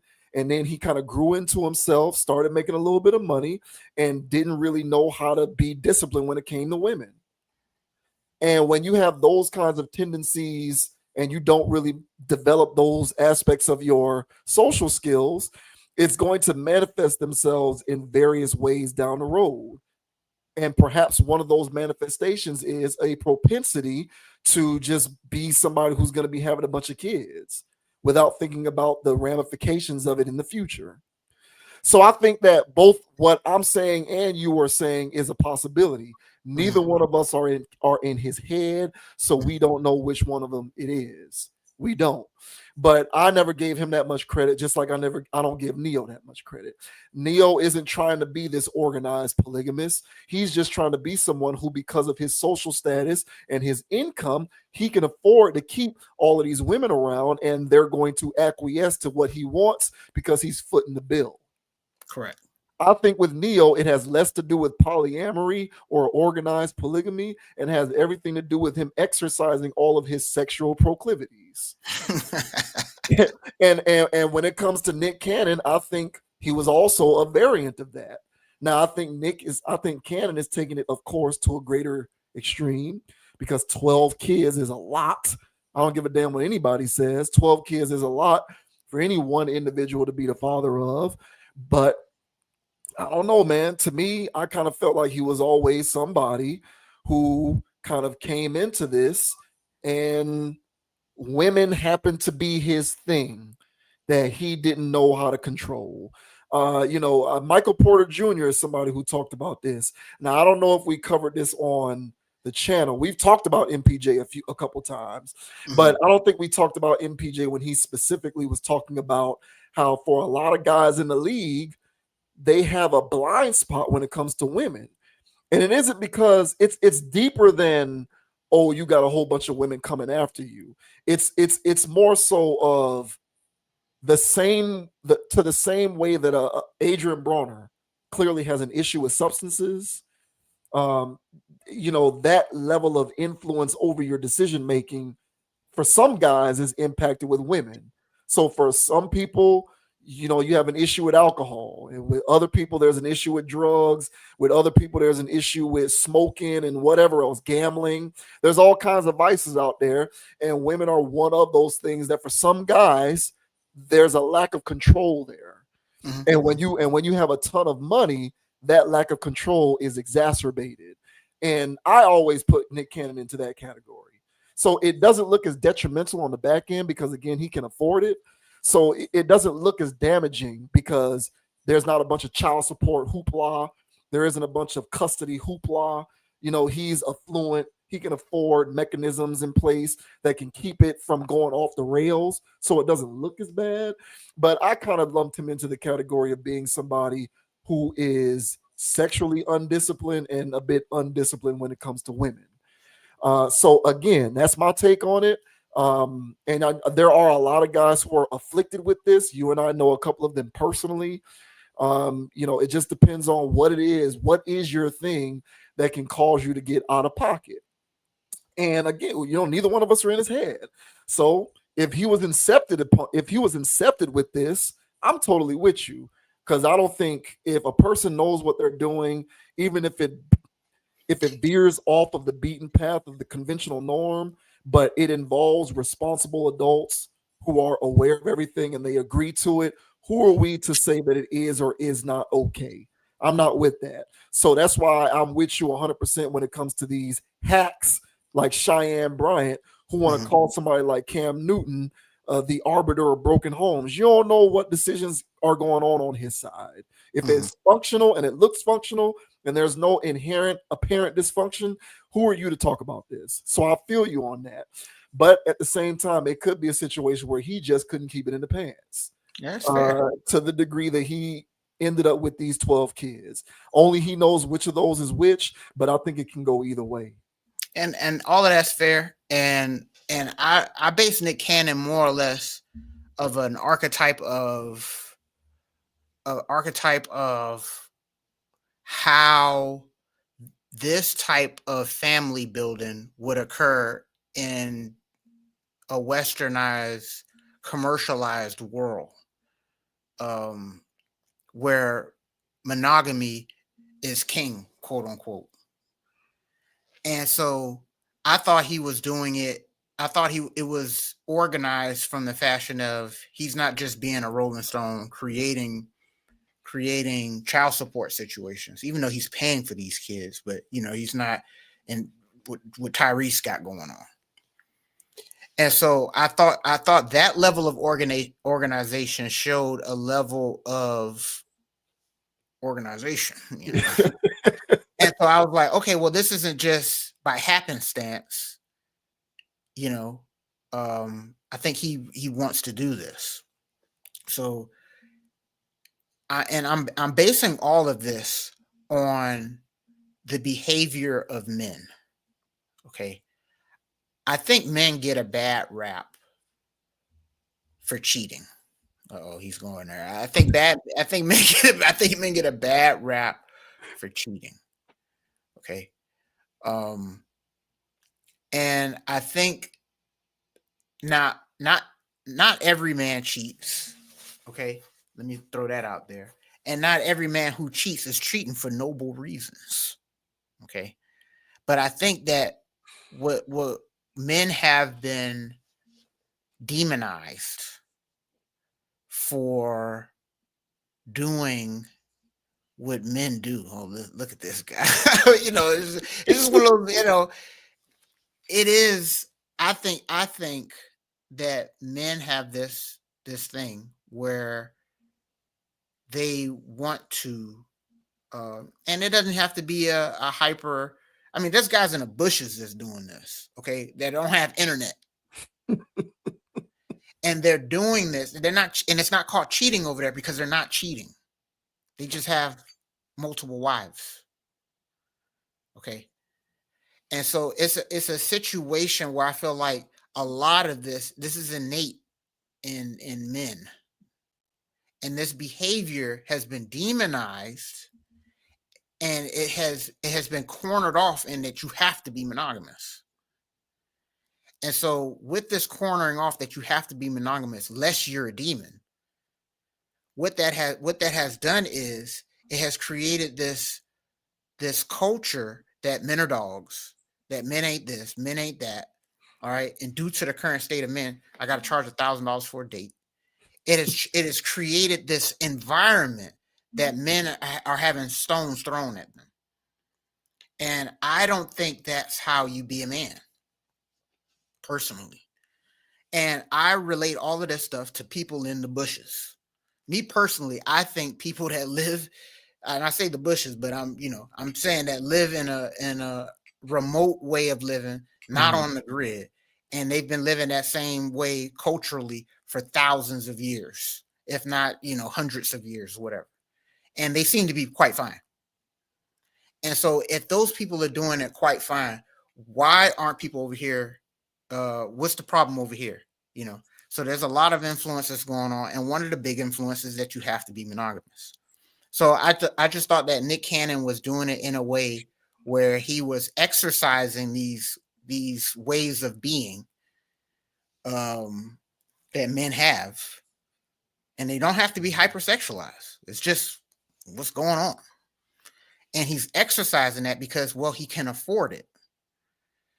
I think also what's going on here is that with Nick Cannon, I think Nick Cannon is in a much better position than Cam Newton.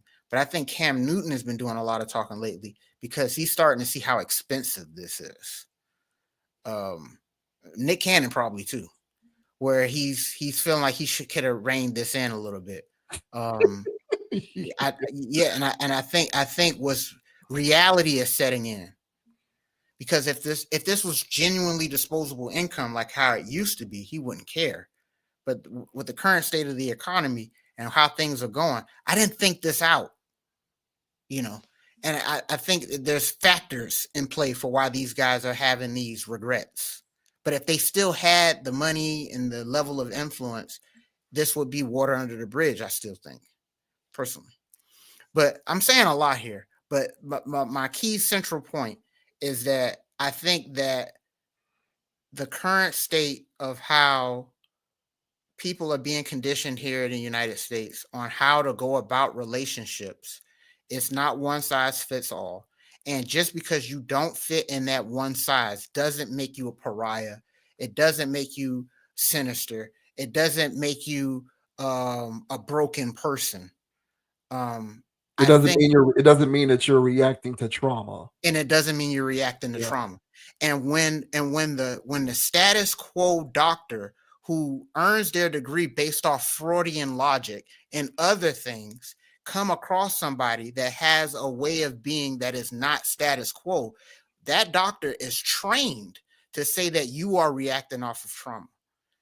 And my thing is, I push back on doctors, especially psychologists, because psychologists are trained on commercialization and corporatocracy.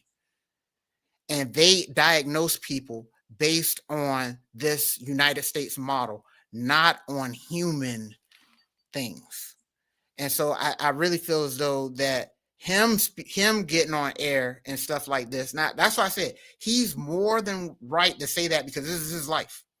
But I think that I thought he was onto something. And I still think that people need to evaluate how relationships go on in the United States. I think this is like a bigger conversation than just, of course, Nick Cannon. And I think that yeah, and if we look at relationships a little bit different, we look at family a lot different, then families would stay together and people wouldn't be ostracized as much as they are now for doing what they feel is natural. So yeah, man, but I hear your point too, man. We're not in these people's heads, so there's no way to tell. Yeah, and we're not in the household either. Like if there's friction and tension between him and the women, where did that come from? Because if there's an understanding, then that shouldn't be present. So that's why, without us being in the household and without us being in these people's lives on a personal level, everything else pretty much is just speculation. But I hear what you're saying, though. Conventional norms when it comes to relationships can be problematic, especially these days when I would say American consumerism. The West is a funny thing. American consumerism is almost forcing people to be to not have standards and to not have principles, and to just do whatever you want in the moment and not really care about traditionalism. But at the same time, we're still also, when it comes to interpersonal dynamics, stressing traditionalism. Like the two things are like which is it? Like, are we cool with women just being sex workers and jumping on OnlyFans and doing all of this weird stuff and having options and being naked in public and wearing sheer dresses and all of this kind of stuff? Like, are we cool with that, or do we still care about traditionalism and standards and decorum and monogamy? Like, the two notions are counterintuitive, but American consumerism is pushing both simultaneously. Correct. And I think it's giving people a ton of confusion. Yes. And to the one point that you said about what was it that you said? Oh, about men getting a bad rap for cheating. I feel you on that. But there's also a part of me, and this is just my opinion, so I could be wrong with this, but I also think that part of the reason why men get so much flack for all of the cheating stuff is because there's an element of deception attached to it. Yes. Like, I kind of feel like sometimes us men, and I'm not speaking from personal experience, I'm just speaking in general. Actually, I am speaking from a little personal experience. That's a lie. But sometimes we men are so fearful of the consequences of honesty that we lie and make things worse. Like, if we just are upfront sometimes and we just let women know, hey, from time to time, I might do this or this might happen, sometimes we will be surprised what women are willing to accept if they determine that they still want to be with you anyway. So it's one of those situations where if we allow them to make an informed decision, we might be surprised with what they're willing to agree with. But the majority of us lie. And then when we get caught in the lie, that's when the bad raps show up, because it isn't in effect that we did the thing that was dishonest. It was that we lied about it. We were dishonest first. Correct. And my point is the reason why the dishonesty comes from the traditional model of the monogamy. Yes, I get you. I'm with you 100% for sure. But that's where the friction comes from. So yeah, I feel like if we tear a lot of that stuff down and sort of recompose it based on an individual basis, then things will start to make more sense. But yeah, when it comes to canon, I just kind of feel like it can go either way.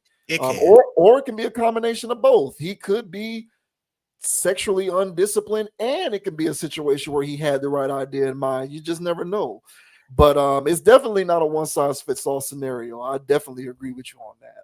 Yeah. And last thing I'll say is that again, Nick Cannon, like I'm no Nick Cannon defender. If he says that's what it is what it is. Or anybody else that's a celebrity, like Neil, for instance, that decide to do these things and champion these things and wave the flag for it, Cam Newton. Like I use these people as examples of what I think it would look like in the United States. And mind you, if you're doing these situations with capitalistic women, you're doing it wrong. If you have the vision and they don't, you're doing it wrong. So then that's where the friction may come in at. And so this is it's like a whole thing. Like you got to be on the same page with these people, period. Like y'all coming from the same working base of ideals. Yeah. But if there's one person over here that still thinks the corporate way, the consumeristic way, and they're within your polygamous household, so to speak, that could rupture things and cause friction. So all in all, I do think that this is a conversation that people need to think about and not dismiss as, oh yeah, he's just out of his mind, or those women are just out of their minds, and I feel sorry for the kids. It's just like, no, I really think people should really reconsider home building, and it's to each their own thing. And if y'all on the same page culturally, all right, then I see nothing wrong with it. And that's for women having multiple men and men having multiple women. So it goes either way. So, but hey, man, have at it, Nick Cannon. This is your world. You are building off trauma. And if that's the case, I hope the kids are doing well, because right now, you don't remember their names. Okay, they're keeping tabs on this, bro. You don't remember their names, and now there's somewhat of regret. You would have done things differently. And so then the host goes, so you wouldn't have 12 kids? Maybe, I don't know. Like, bro, own up to what you did, bro, because they're always watching. I just think in this day and age, it's tough to do that when so many people are for the streets.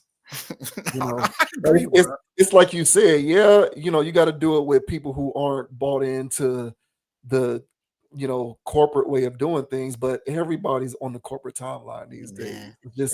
It's hard to do this stuff when everybody's for the streets. Like, I feel you, but having that many children by a bunch of Instagram models and Onlyfans and correct. Gym influencers and all of the other archetypes of women that modern culture deems desirable. Good luck with that. Yeah, good luck. Good luck, man. That is trauma at that point. Hey, shouts out to Nick Cannon, man. Good luck, brother. Yeah, good luck, man. Damn.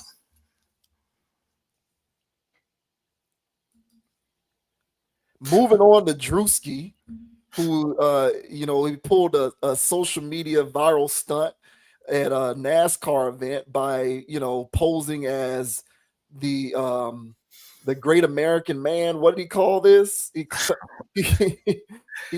called himself proud to, the guy who is just proud to be American. So Druski showed up in whiteface, I guess you can call this, at a NASCAR event, and looking to be provocative, and I think he achieved his goal. Has a lot of people talking about it on the internet. This says Druski's NASCAR stunt might be the boldest satire of the year. Am I canceled? Comedian Druski knows how to put on a show on social media, but his latest prank may be his boldest yet.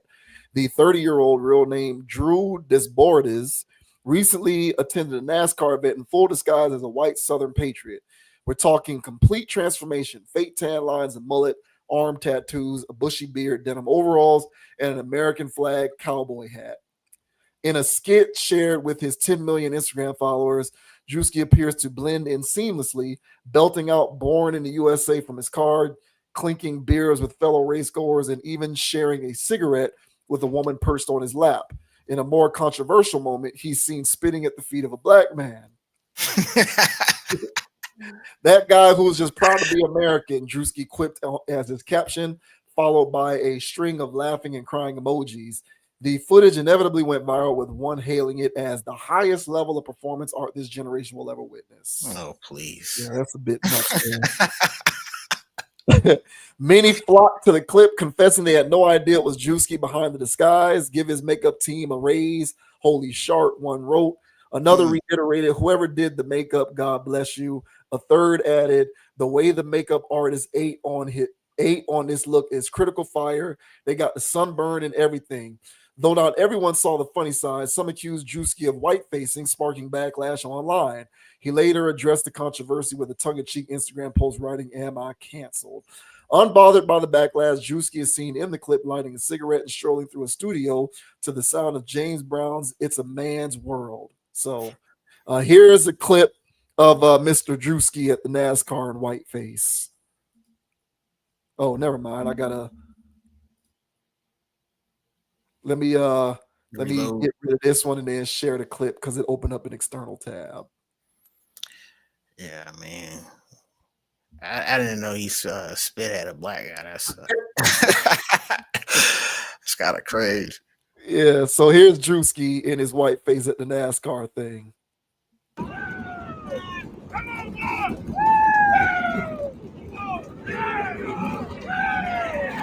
Here's the love. Here's the honor. If you can't come in her, come on her. Yeah! Born in the USA!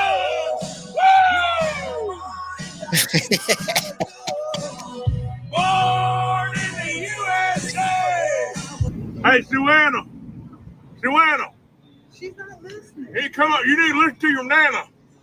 Go ahead. Girl, you crazy now.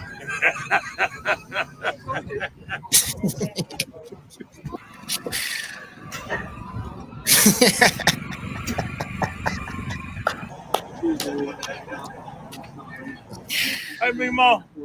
How you doing, baby? How you doing, baby? Good. All right now. Mama.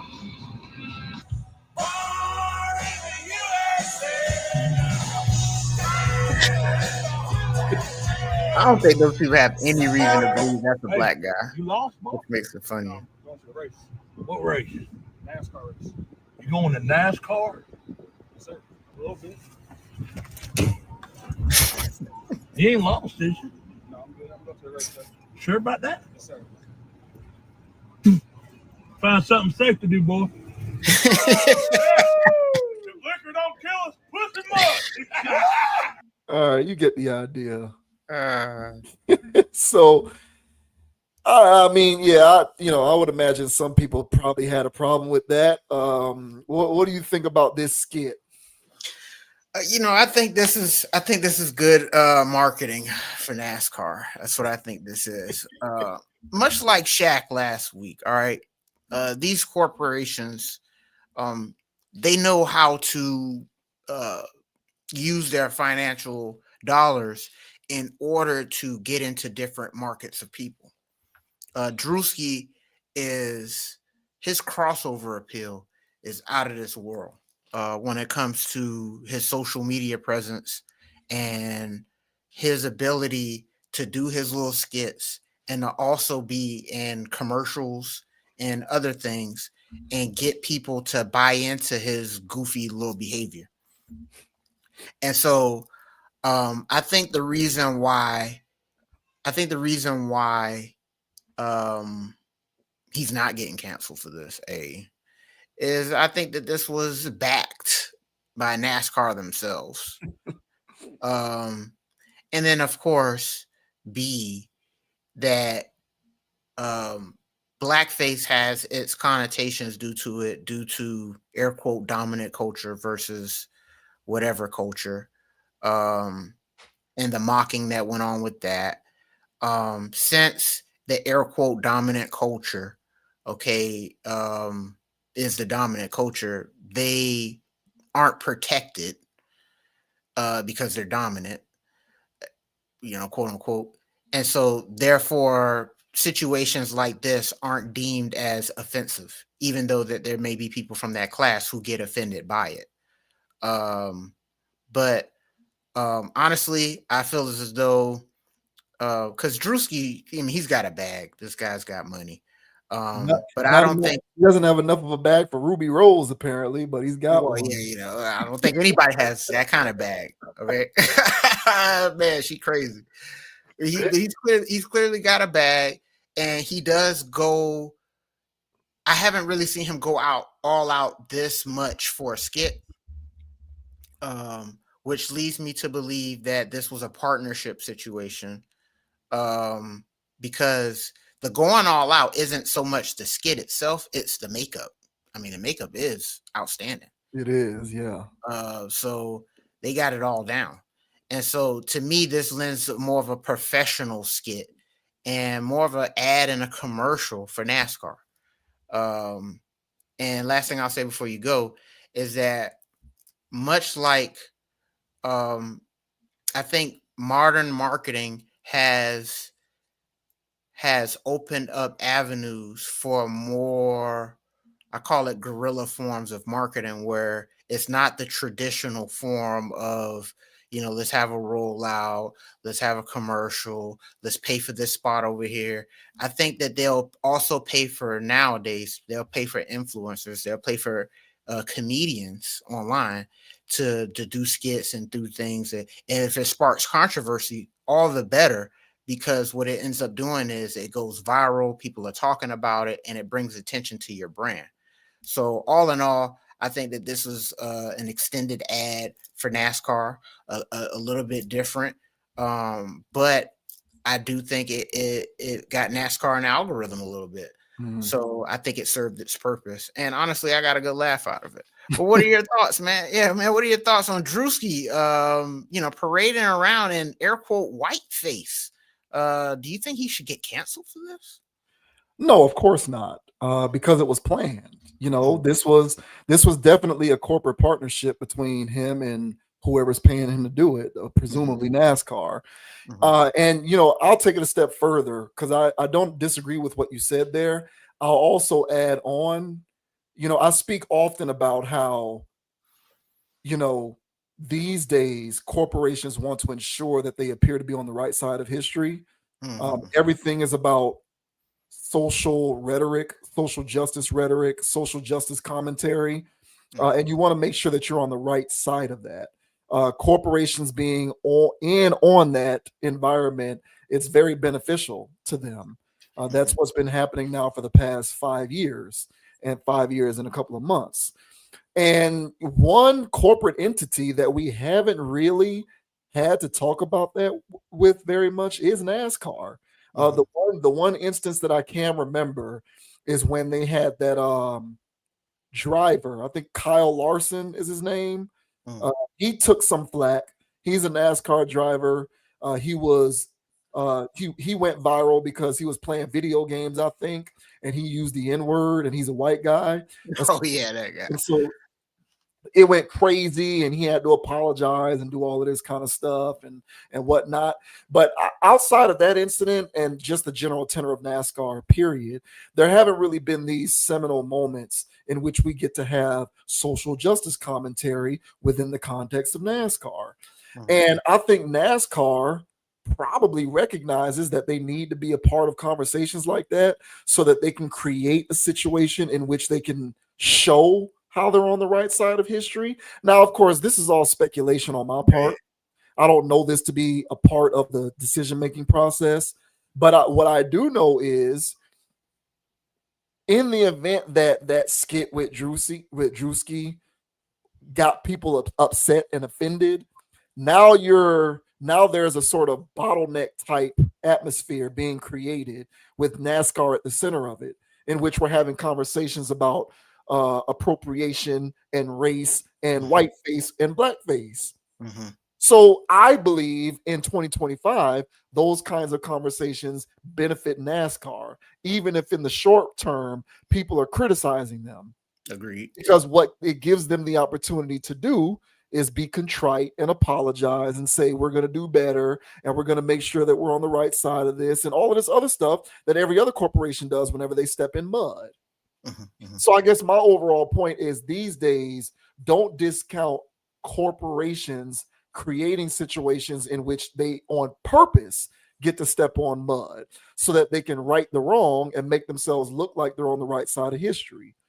Because with this heightened social climate that we're currently living in, it truly does benefit these corporations to make themselves more favorable and endearing to as many different populations as possible. So I think this gave them a chance to try to do that.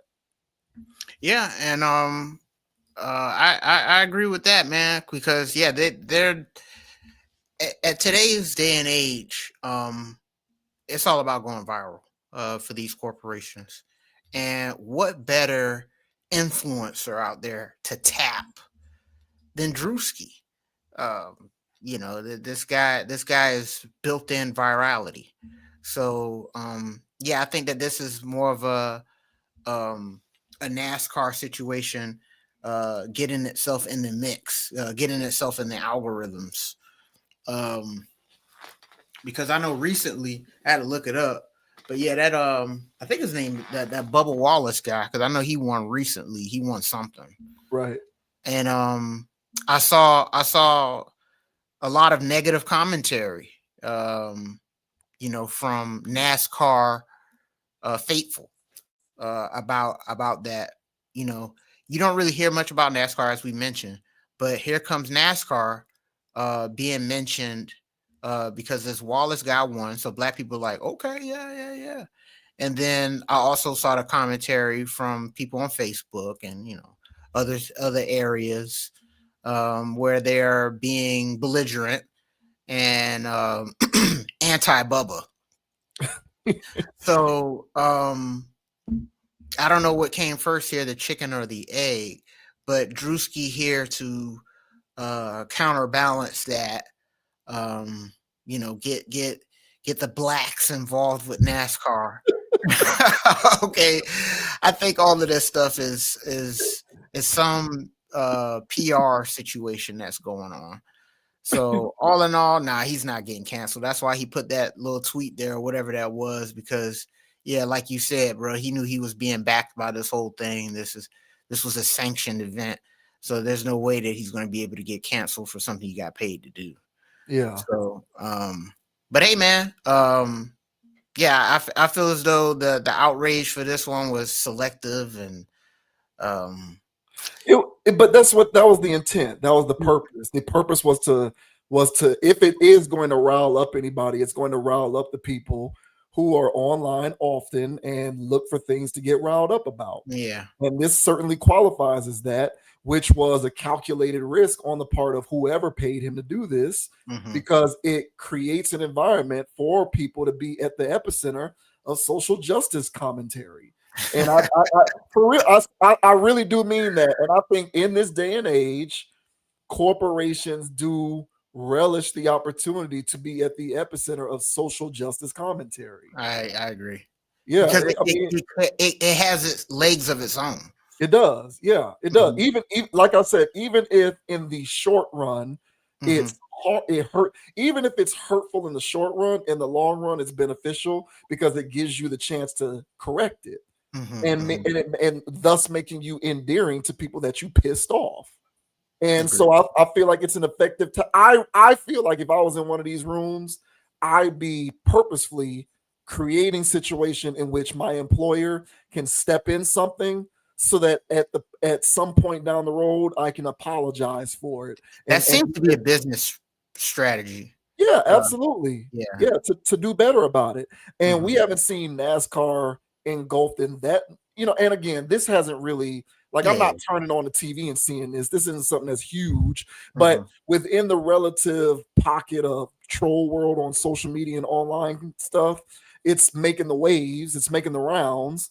So it just gives them the opportunity to capitalize off of that type of dynamic where they get to say, hey, man, we didn't mean to offend, or we apologize, or whatever it is that they end up doing. And then they get to fix it and announce what they're going to be doing and all of this other kind of stuff. Initiatives. And next thing you know, NASCAR has a couple of more endearing fans in his back pocket. That's one of those weird byproducts of this SJW world that we live in. So I don't know. Again, I'm not saying that that's exactly what happened for sure. Right. Do I believe it's on the board? Absolutely. Yeah, and I agree. And I guess to wrap this up, I think we both don't see this as happenstance that Druski just took it upon himself to go out there and paint himself white and go troll a whole bunch of white people. I think what we're both saying here is that we think that this has a more of a corporate stance to it, and they paid him to do such a thing, and he went out there and executed and got the job done because it indeed went viral and it indeed grew legs of its own. Now, what comes of that on the back end, who knows? But it looks like they got their return on their investment by sending him out there to do that. Yeah. So, hey, man, more power to you, Druski, man. Keep cashing them checks, bro, and don't waste them on no ruby roses, bro. Nah, what you think he working so hard for? He need to be able to afford Ruby Rose.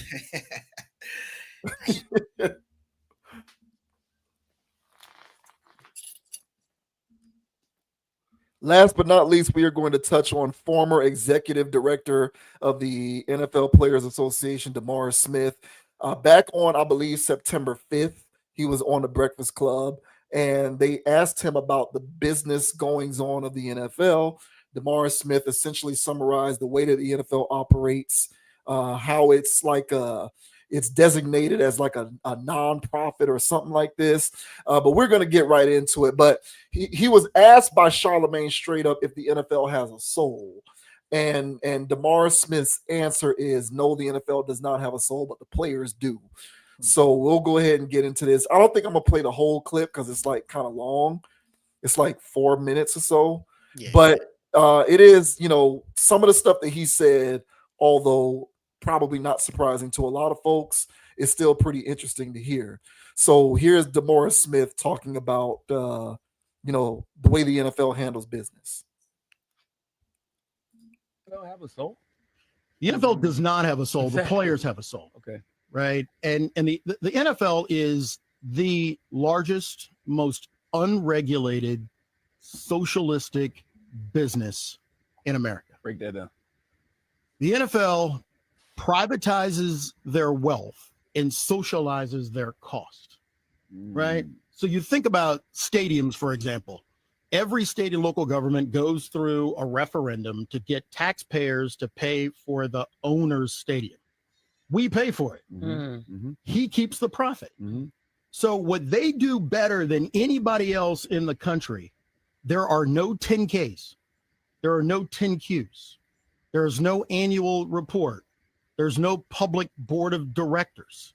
There's no SEC control. There's no attorney general control. There's no state attorney general control. They are a completely unregulated business.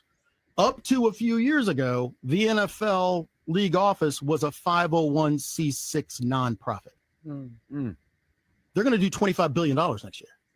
How can a corporation like that be a nonprofit? Not a corporation. How? But I'm saying, how can they not be a corporation? Got time? Break down a little history? Please. All right. So first thing that happens in 1960s, they have the AFL, American Football League, and the NFL. Those two entities merge, right? So think about it like Lowe's and Home Depot, right? If Lowe's and Home Depot merged, what would be the price of a hammer? $500, right? Because there's no competition. Yeah, absolutely. In the 1960s, that's exactly what the NFL did. They became the merger of Lowe's and Home Depot. So they merged. The only way they could merge was they needed special legislation from Congress, which they got. So think about it. The taxpayers, who these dudes are supposed to work for, allowed the NFL and the AFL to merge, which basically meant they eliminated all of the competition from now until the end of time. First thing that happened. Second, under the Sports Broadcasting Act, they also have the unique ability of negotiating singular television contracts. So instead of the Rams doing a TV contract or the Patriots or anybody else, the NFL does one big TV contract a year. Virtually nobody else can do that.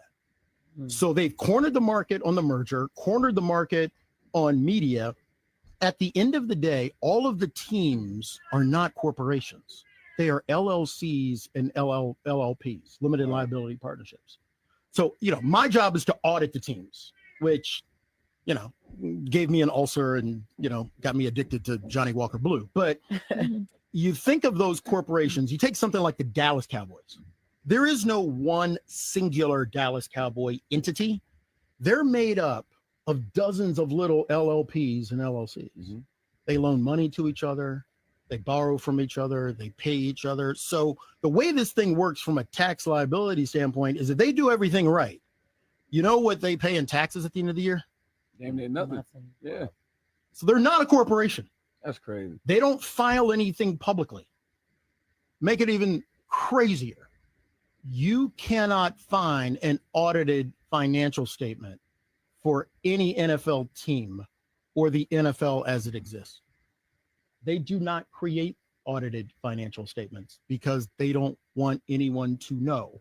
So when they put those numbers out and they say, hey, we made this amount this year, that's just something they're throwing out there. There's just something they're throwing out there. Wow. And look, I like magazines like Fortune that do the valuations of teams. That's not based on any audited financial statement. Yeah, I mean, the only people who audit them is the NFL Players Association. And we can't talk about how much money. All right. So ended up playing the whole thing anyway, because I kind of felt like it was all needed for context. Sounds like business as usual to me, man. But what do you make about DeMaurice Smith and, everything that he put out there about the NFL's business operation? I didn't know those things, but I'm with you that it sounds like business as usual, but I didn't know that was their business model. I didn't know it was operating around as a nonprofit. I was well aware that the taxpayers do have to pay for these stadiums. Hell, they do that in baseball and basketball too. Yeah. I don't know how many disputes went on down in Miami for the Marlins to have that stadium. I mean, it was so much going on about that. That no one goes to. Yeah, but it's crazy. But it was you're gonna lose the team. You're gonna lose the team. So Miami bent the knee, and they still paying for it. So yeah, man. So I took this as that all leagues do that, but I didn't know that I'll speak for the NFL at least. I didn't know it was operating as a nonprofit. I also didn't know the part where, like, for instance, the Dallas Cowboys and that's all other teams are broken up in these LLCs and LLPs, where they're just doing all of these money tricks. So they're playing this money game so they don't have to pay any taxes. They don't have to pay for any stadiums. They're just collecting money hand over fist. And it's outrageous. They don't have to report any of their money to anyone. It's outrageous, man. But this ties into what I was also saying before, whenever we do bring up the NFL, when it's regarding how their ethics are concerned, of its origins and what it's really here for. That it's a game that's being played for betting, and it's live action WWE, and they've created this business model and they've created this infrastructure that pretty much makes them impenetrable. Nobody can audit them. Nobody can do this. Nobody can do that. So long as they're not getting in trouble, they can do whatever the hell they want, which also makes the NFL investigating themselves for collusions and other things laughable at this point. The NFL is going to do what they do. It is a monopoly of sorts. Because the XFL, I don't know if what is it, the UFL or whatever that's called. USFL. USFL. that's out there operating basically just glorified minor league teams for the NFL. Those leagues aren't really competing with the NFL. You really can't. And this also lends to those conversations where Ice Cube was talking about when, you know, he's trying to get his league started, but you know, there's important people out there that's baller blocking on his little Big Three league because it's jeopardizing their monopoly in their eyes. So all in all, whenever we do have these conversations of, hey, if you don't like it, go build your own. When there's these entities out here that are already operating the way that they are with such impunity and moving like mobsters, you could probably see why some people, whenever these leagues do get started, they end up faltering or they really can't compete or X, Y, or Z. Maybe there's something bigger at play that these leagues are not playing fair and not playing by the same rules that you would have to by creating your little LLC or whatever it is and creating a league the old-fashioned way. They're playing a money game that many people don't know about, so much so it gave our boy here, Mr. Smith, ulcers. So yeah, so they're playing highly advanced money games in order to get away with this. So all in all, I'm with you, man. Business as usual for the NFL, but it's interesting to know what kind of games they're playing behind closed doors. But what are your thoughts, man, on what DeMaurice Smith had to say about the NFL and how they move around money and how they operate as a business? What are your thoughts, man? Not surprised. I actually had to look this up to make sure that I wasn't saying something incorrect. I know that in Major League Baseball, teams can negotiate their own individual TV deals. Like the Yankees, for example, they have the Yes Network or whatnot. I had to make sure that I looked it up to see if the NBA does the same. I thought that they did, but I just wanted to double check, and it is true. So like NBA teams can negotiate their own individual TV deals. It kind of looks like the NFL is the only league that restricts that. So, you know, the NFL definitely has created a pressure chamber for itself where, you know, it funnels all the money through to the appropriate channels and it can get away with it because it's too big to fail. The thing with the NFL is that it, again, like at the top of that video that we just played, the thing about it is there's no competition. And when there's no competition, there's no recourse for doing things like that, where, you know, the teams have all of these different mechanisms in place to basically pay itself so that it doesn't have to pay anybody else or pay any outside entity. So I assume like the Dallas Cowboys probably has like an executive aspect, like the executive portion of the Cowboys probably has its own LLC, separate from the concessions, separate from grounds and sanitation, and you're just moving money around within your own company. And at the end of the day, you're just paying yourself, which is just gangster as far as I'm concerned. It's mafioso, bro. It really is. And I'm not surprised because, I mean, the NFL has been able to get to the point in which it currently is constituted in large part because of a lack of competition. When there's no competition to bounce what you're doing off of, there's limited need for oversight. And so, as you said, you can operate with impunity. But I kind of feel like this is why corporations at large look to do stuff like this. You get these huge mergers, like, you know, when Disney's running around buying Fox and Marvel and Lucasfilm and you know, they already had ABC and ESPN. Like, when you own all of this and you're becoming a bigger conglomerate, it's weird. Regulatory means to kind of, you know, maintain some sort of an oversight on what you're doing becomes less of a priority, because who are you going to take the money away from to give it to when you own everything? Right. So it's one of those situations where this is capitalism at its finest. And so it is what it is, man. I think people can just take solace in figuring out ways to make money off of the model, whether that's gambling or, you know, less people can play in the sport. But if you can get into if you can figure out how to gamble off of it and make money, you know, more power to you. Just get your little chunk of change from it, because trust me, the train ain't gonna stop. So what do you say to the conversation that we have of, well, go build your own, Right. when these corporations or non-corporation, these non-profits is moving like it's moving like this, man? What are your thoughts on that? I still think it's possible, but it takes enough people who are willing to not suckle at the teat of the NFL. Like, there are so many people who are getting really, really rich off of the league that they might have some misgivings about the way it operates, but they're still benefiting because of how much they're being paid, that they're willing to go along to get along.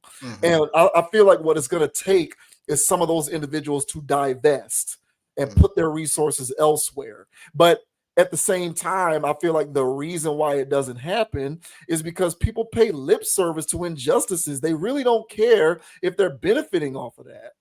So there are so many people who bitch about the Rooney Rule, for example, lack of black coaches and executives, even though, if I'm going to be reasonable to the conversation, I feel like the NFL does make a concerted effort to give more opportunities to executives and coaches who are black.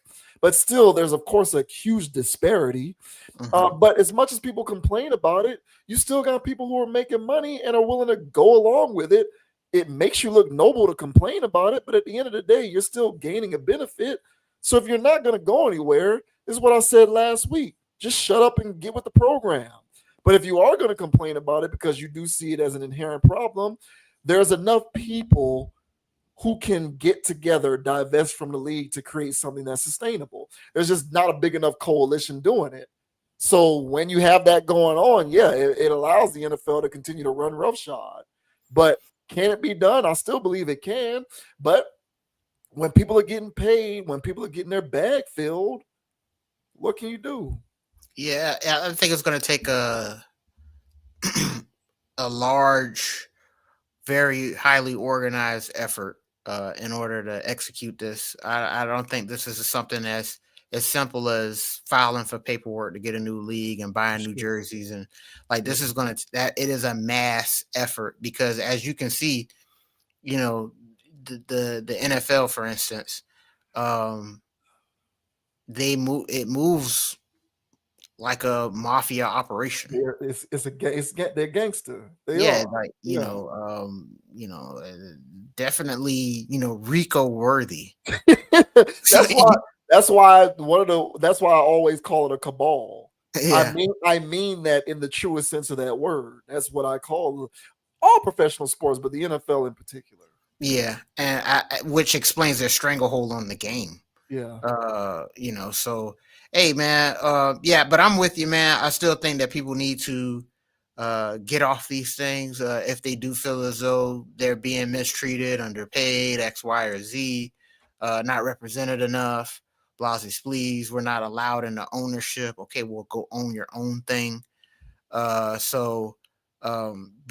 as you mentioned, don't just pay lip service to it. You got to be about that life. Because one thing about it, those owners and their families are about that life. You see what that Ursay guy, after he passed away, he got his daughter out there looking like she runs something. She's running that damn plantation. She got a headset. That is right. Yeah, that's right. He groomed her properly. That's right.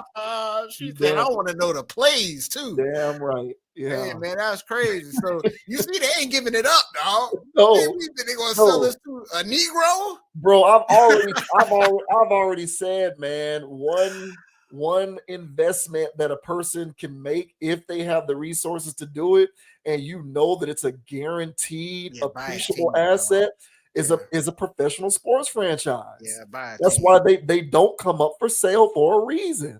Yeah, they don't. What did the Lakers just sell for? $10 billion? Out of control, bro. And the valuation of these things is only going up. So it's the only it's one of the very few guaranteed appreciable investments that you can make. I gotta find out a way to move some money around, bro, and buy a team, dog. You know what I'm saying? Be a minority owner or something, dog. I gotta Let me get my 0.01%. Yeah, let me get that point. Let me get that 0.01% up out you. For real. Hey, well, shout out to everybody out there, man. That's that's out there in the league, man. But yeah, man. Hopefully, somebody one day, you know, I'm not making tens of millions of dollars a year or hundreds of millions, like, you know, or you know, not what these guys is doing. But hopefully, one of these days, somebody does try to create something that is a little bit more diverse. But in the meantime, you can see why the NFL remains king. Yes, and as you mentioned, too big to fail. Yeah. So yeah, the Lakers sold for $10 billion. $10 billion. Sheesh. So the Buss family made a guap off of that. I think Jerry Buss originally bought that team for like $250 million. Because now I'm curious. Let's see. Oh my God. Jerry Buss paid $67.5 million for the Lakers in 1979. $67.9 million, right? $67.5 million, and they just sold that team for $10 billion. Unbelievable, bro. And that's the NBA, where in certain respects the NBA is hemorrhaging money. Mm-hmm. You know, subsidizing that women's league of theirs. So like, that means Jeannie Buss ain't gonna be on the sidelines like that no more. We don't care about what she do. So yeah, so she's still going to have some sort of involvement, but no, that whole family is being paid out, so they're done. They're out of there. I'm tired of that. Jeannie is going to have some kind of ancillary involvement, but the Buss family, in totality, they're riding off into the sunset, and I don't blame them. $10 billion divided up between them siblings. Can you imagine that? Your family is rich until the world blows up. Until a comet comes and blows this whole thing up, your entire bloodline is never going to have to work a day in its life. It's crazy. Ever. Crazy. So, yeah. Hey, shouts out to the NFL, man. Y'all shiesty, but you know, I can't blame what you did, man. That's y'all too big to fail into perpetuity. Crazy. All right, y'all. We out of here. JV wins. Dogon SS. Shouts out to another fantastic edition of the Conscious Approach podcast in the books on YouTube. Once again, check us out on TikTok at Con Approach, CONAPPROACH, as well as on Instagram. Same thing.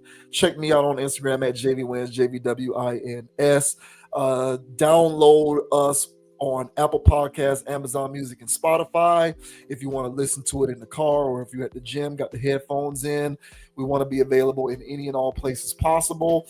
Thanks to everybody who's been subscribing to the channel. Go ahead and hit that like button, leave a comment. Let us know what you think about the commentary in this or any other video.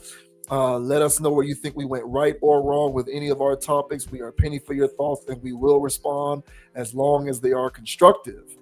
And until next time, guys, as I always like to say, don't be a group thinker. Have a mind of yourself. Have a mind of your own. Think for yourself. And until next time, shouts out to my Seminoles, baby. 2-0. Yeah. Hey, the name is Dogon SS, and you can find me on Instagram at Dogon_SS, on YouTube, DraftKings, MySpace, Facebook, Meta. Hell, man, if there's a social media platform out there, Dogon_SS is also out there. Make sure you guys like, subscribe, follow, and all that good jazz. And as I say every week, ladies and gentlemen, we greatly appreciate you guys for watching, liking, sharing, subscribing, or doing all the above. We greatly appreciate you all. And without you all's participation, all right, that's either watching the video or doing what I just mentioned, we wouldn't be here crushing it every week. So thank you all for everything that you all do. Without you guys, there are no us. All right. And as I also say every week, don't be too high, don't be too low. Keep it calm, keep it chill, keep it player. And don't let anybody get you off your pivot. So until the next episode, ladies and gentlemen, I've got more rings than Robert Ory. And the Canes are 3-0. Yeah. Holla at me. Yeah, we out. We'll see y'all next time. Fellas, please, I beg of you, put the OnlyFans down. Lord, hey, I beg of you, sir. put down the Jergens. Hey, hey, shout out to Terrence Crawford too, man. Out there whooping feet, man. That's right. That's right. That's right. Hey, put it down, guys. Go touch some grass. Go to a bar. Go to a lounge. Go to a comedy show. Yeah, go to a beach. Just touch a woman. It's just so much better in person. With her permission. Well, with permission, yes. Yeah. Don't do it unsolicited. Make sure that you have permission, but put the OnlyFans down. You guys are killing yourselves, man. Jesus Christ. But we'll see you next time. We out. Peace. Yeah, man. Nowadays, bro, they live in a basement. You tell them to touch a woman.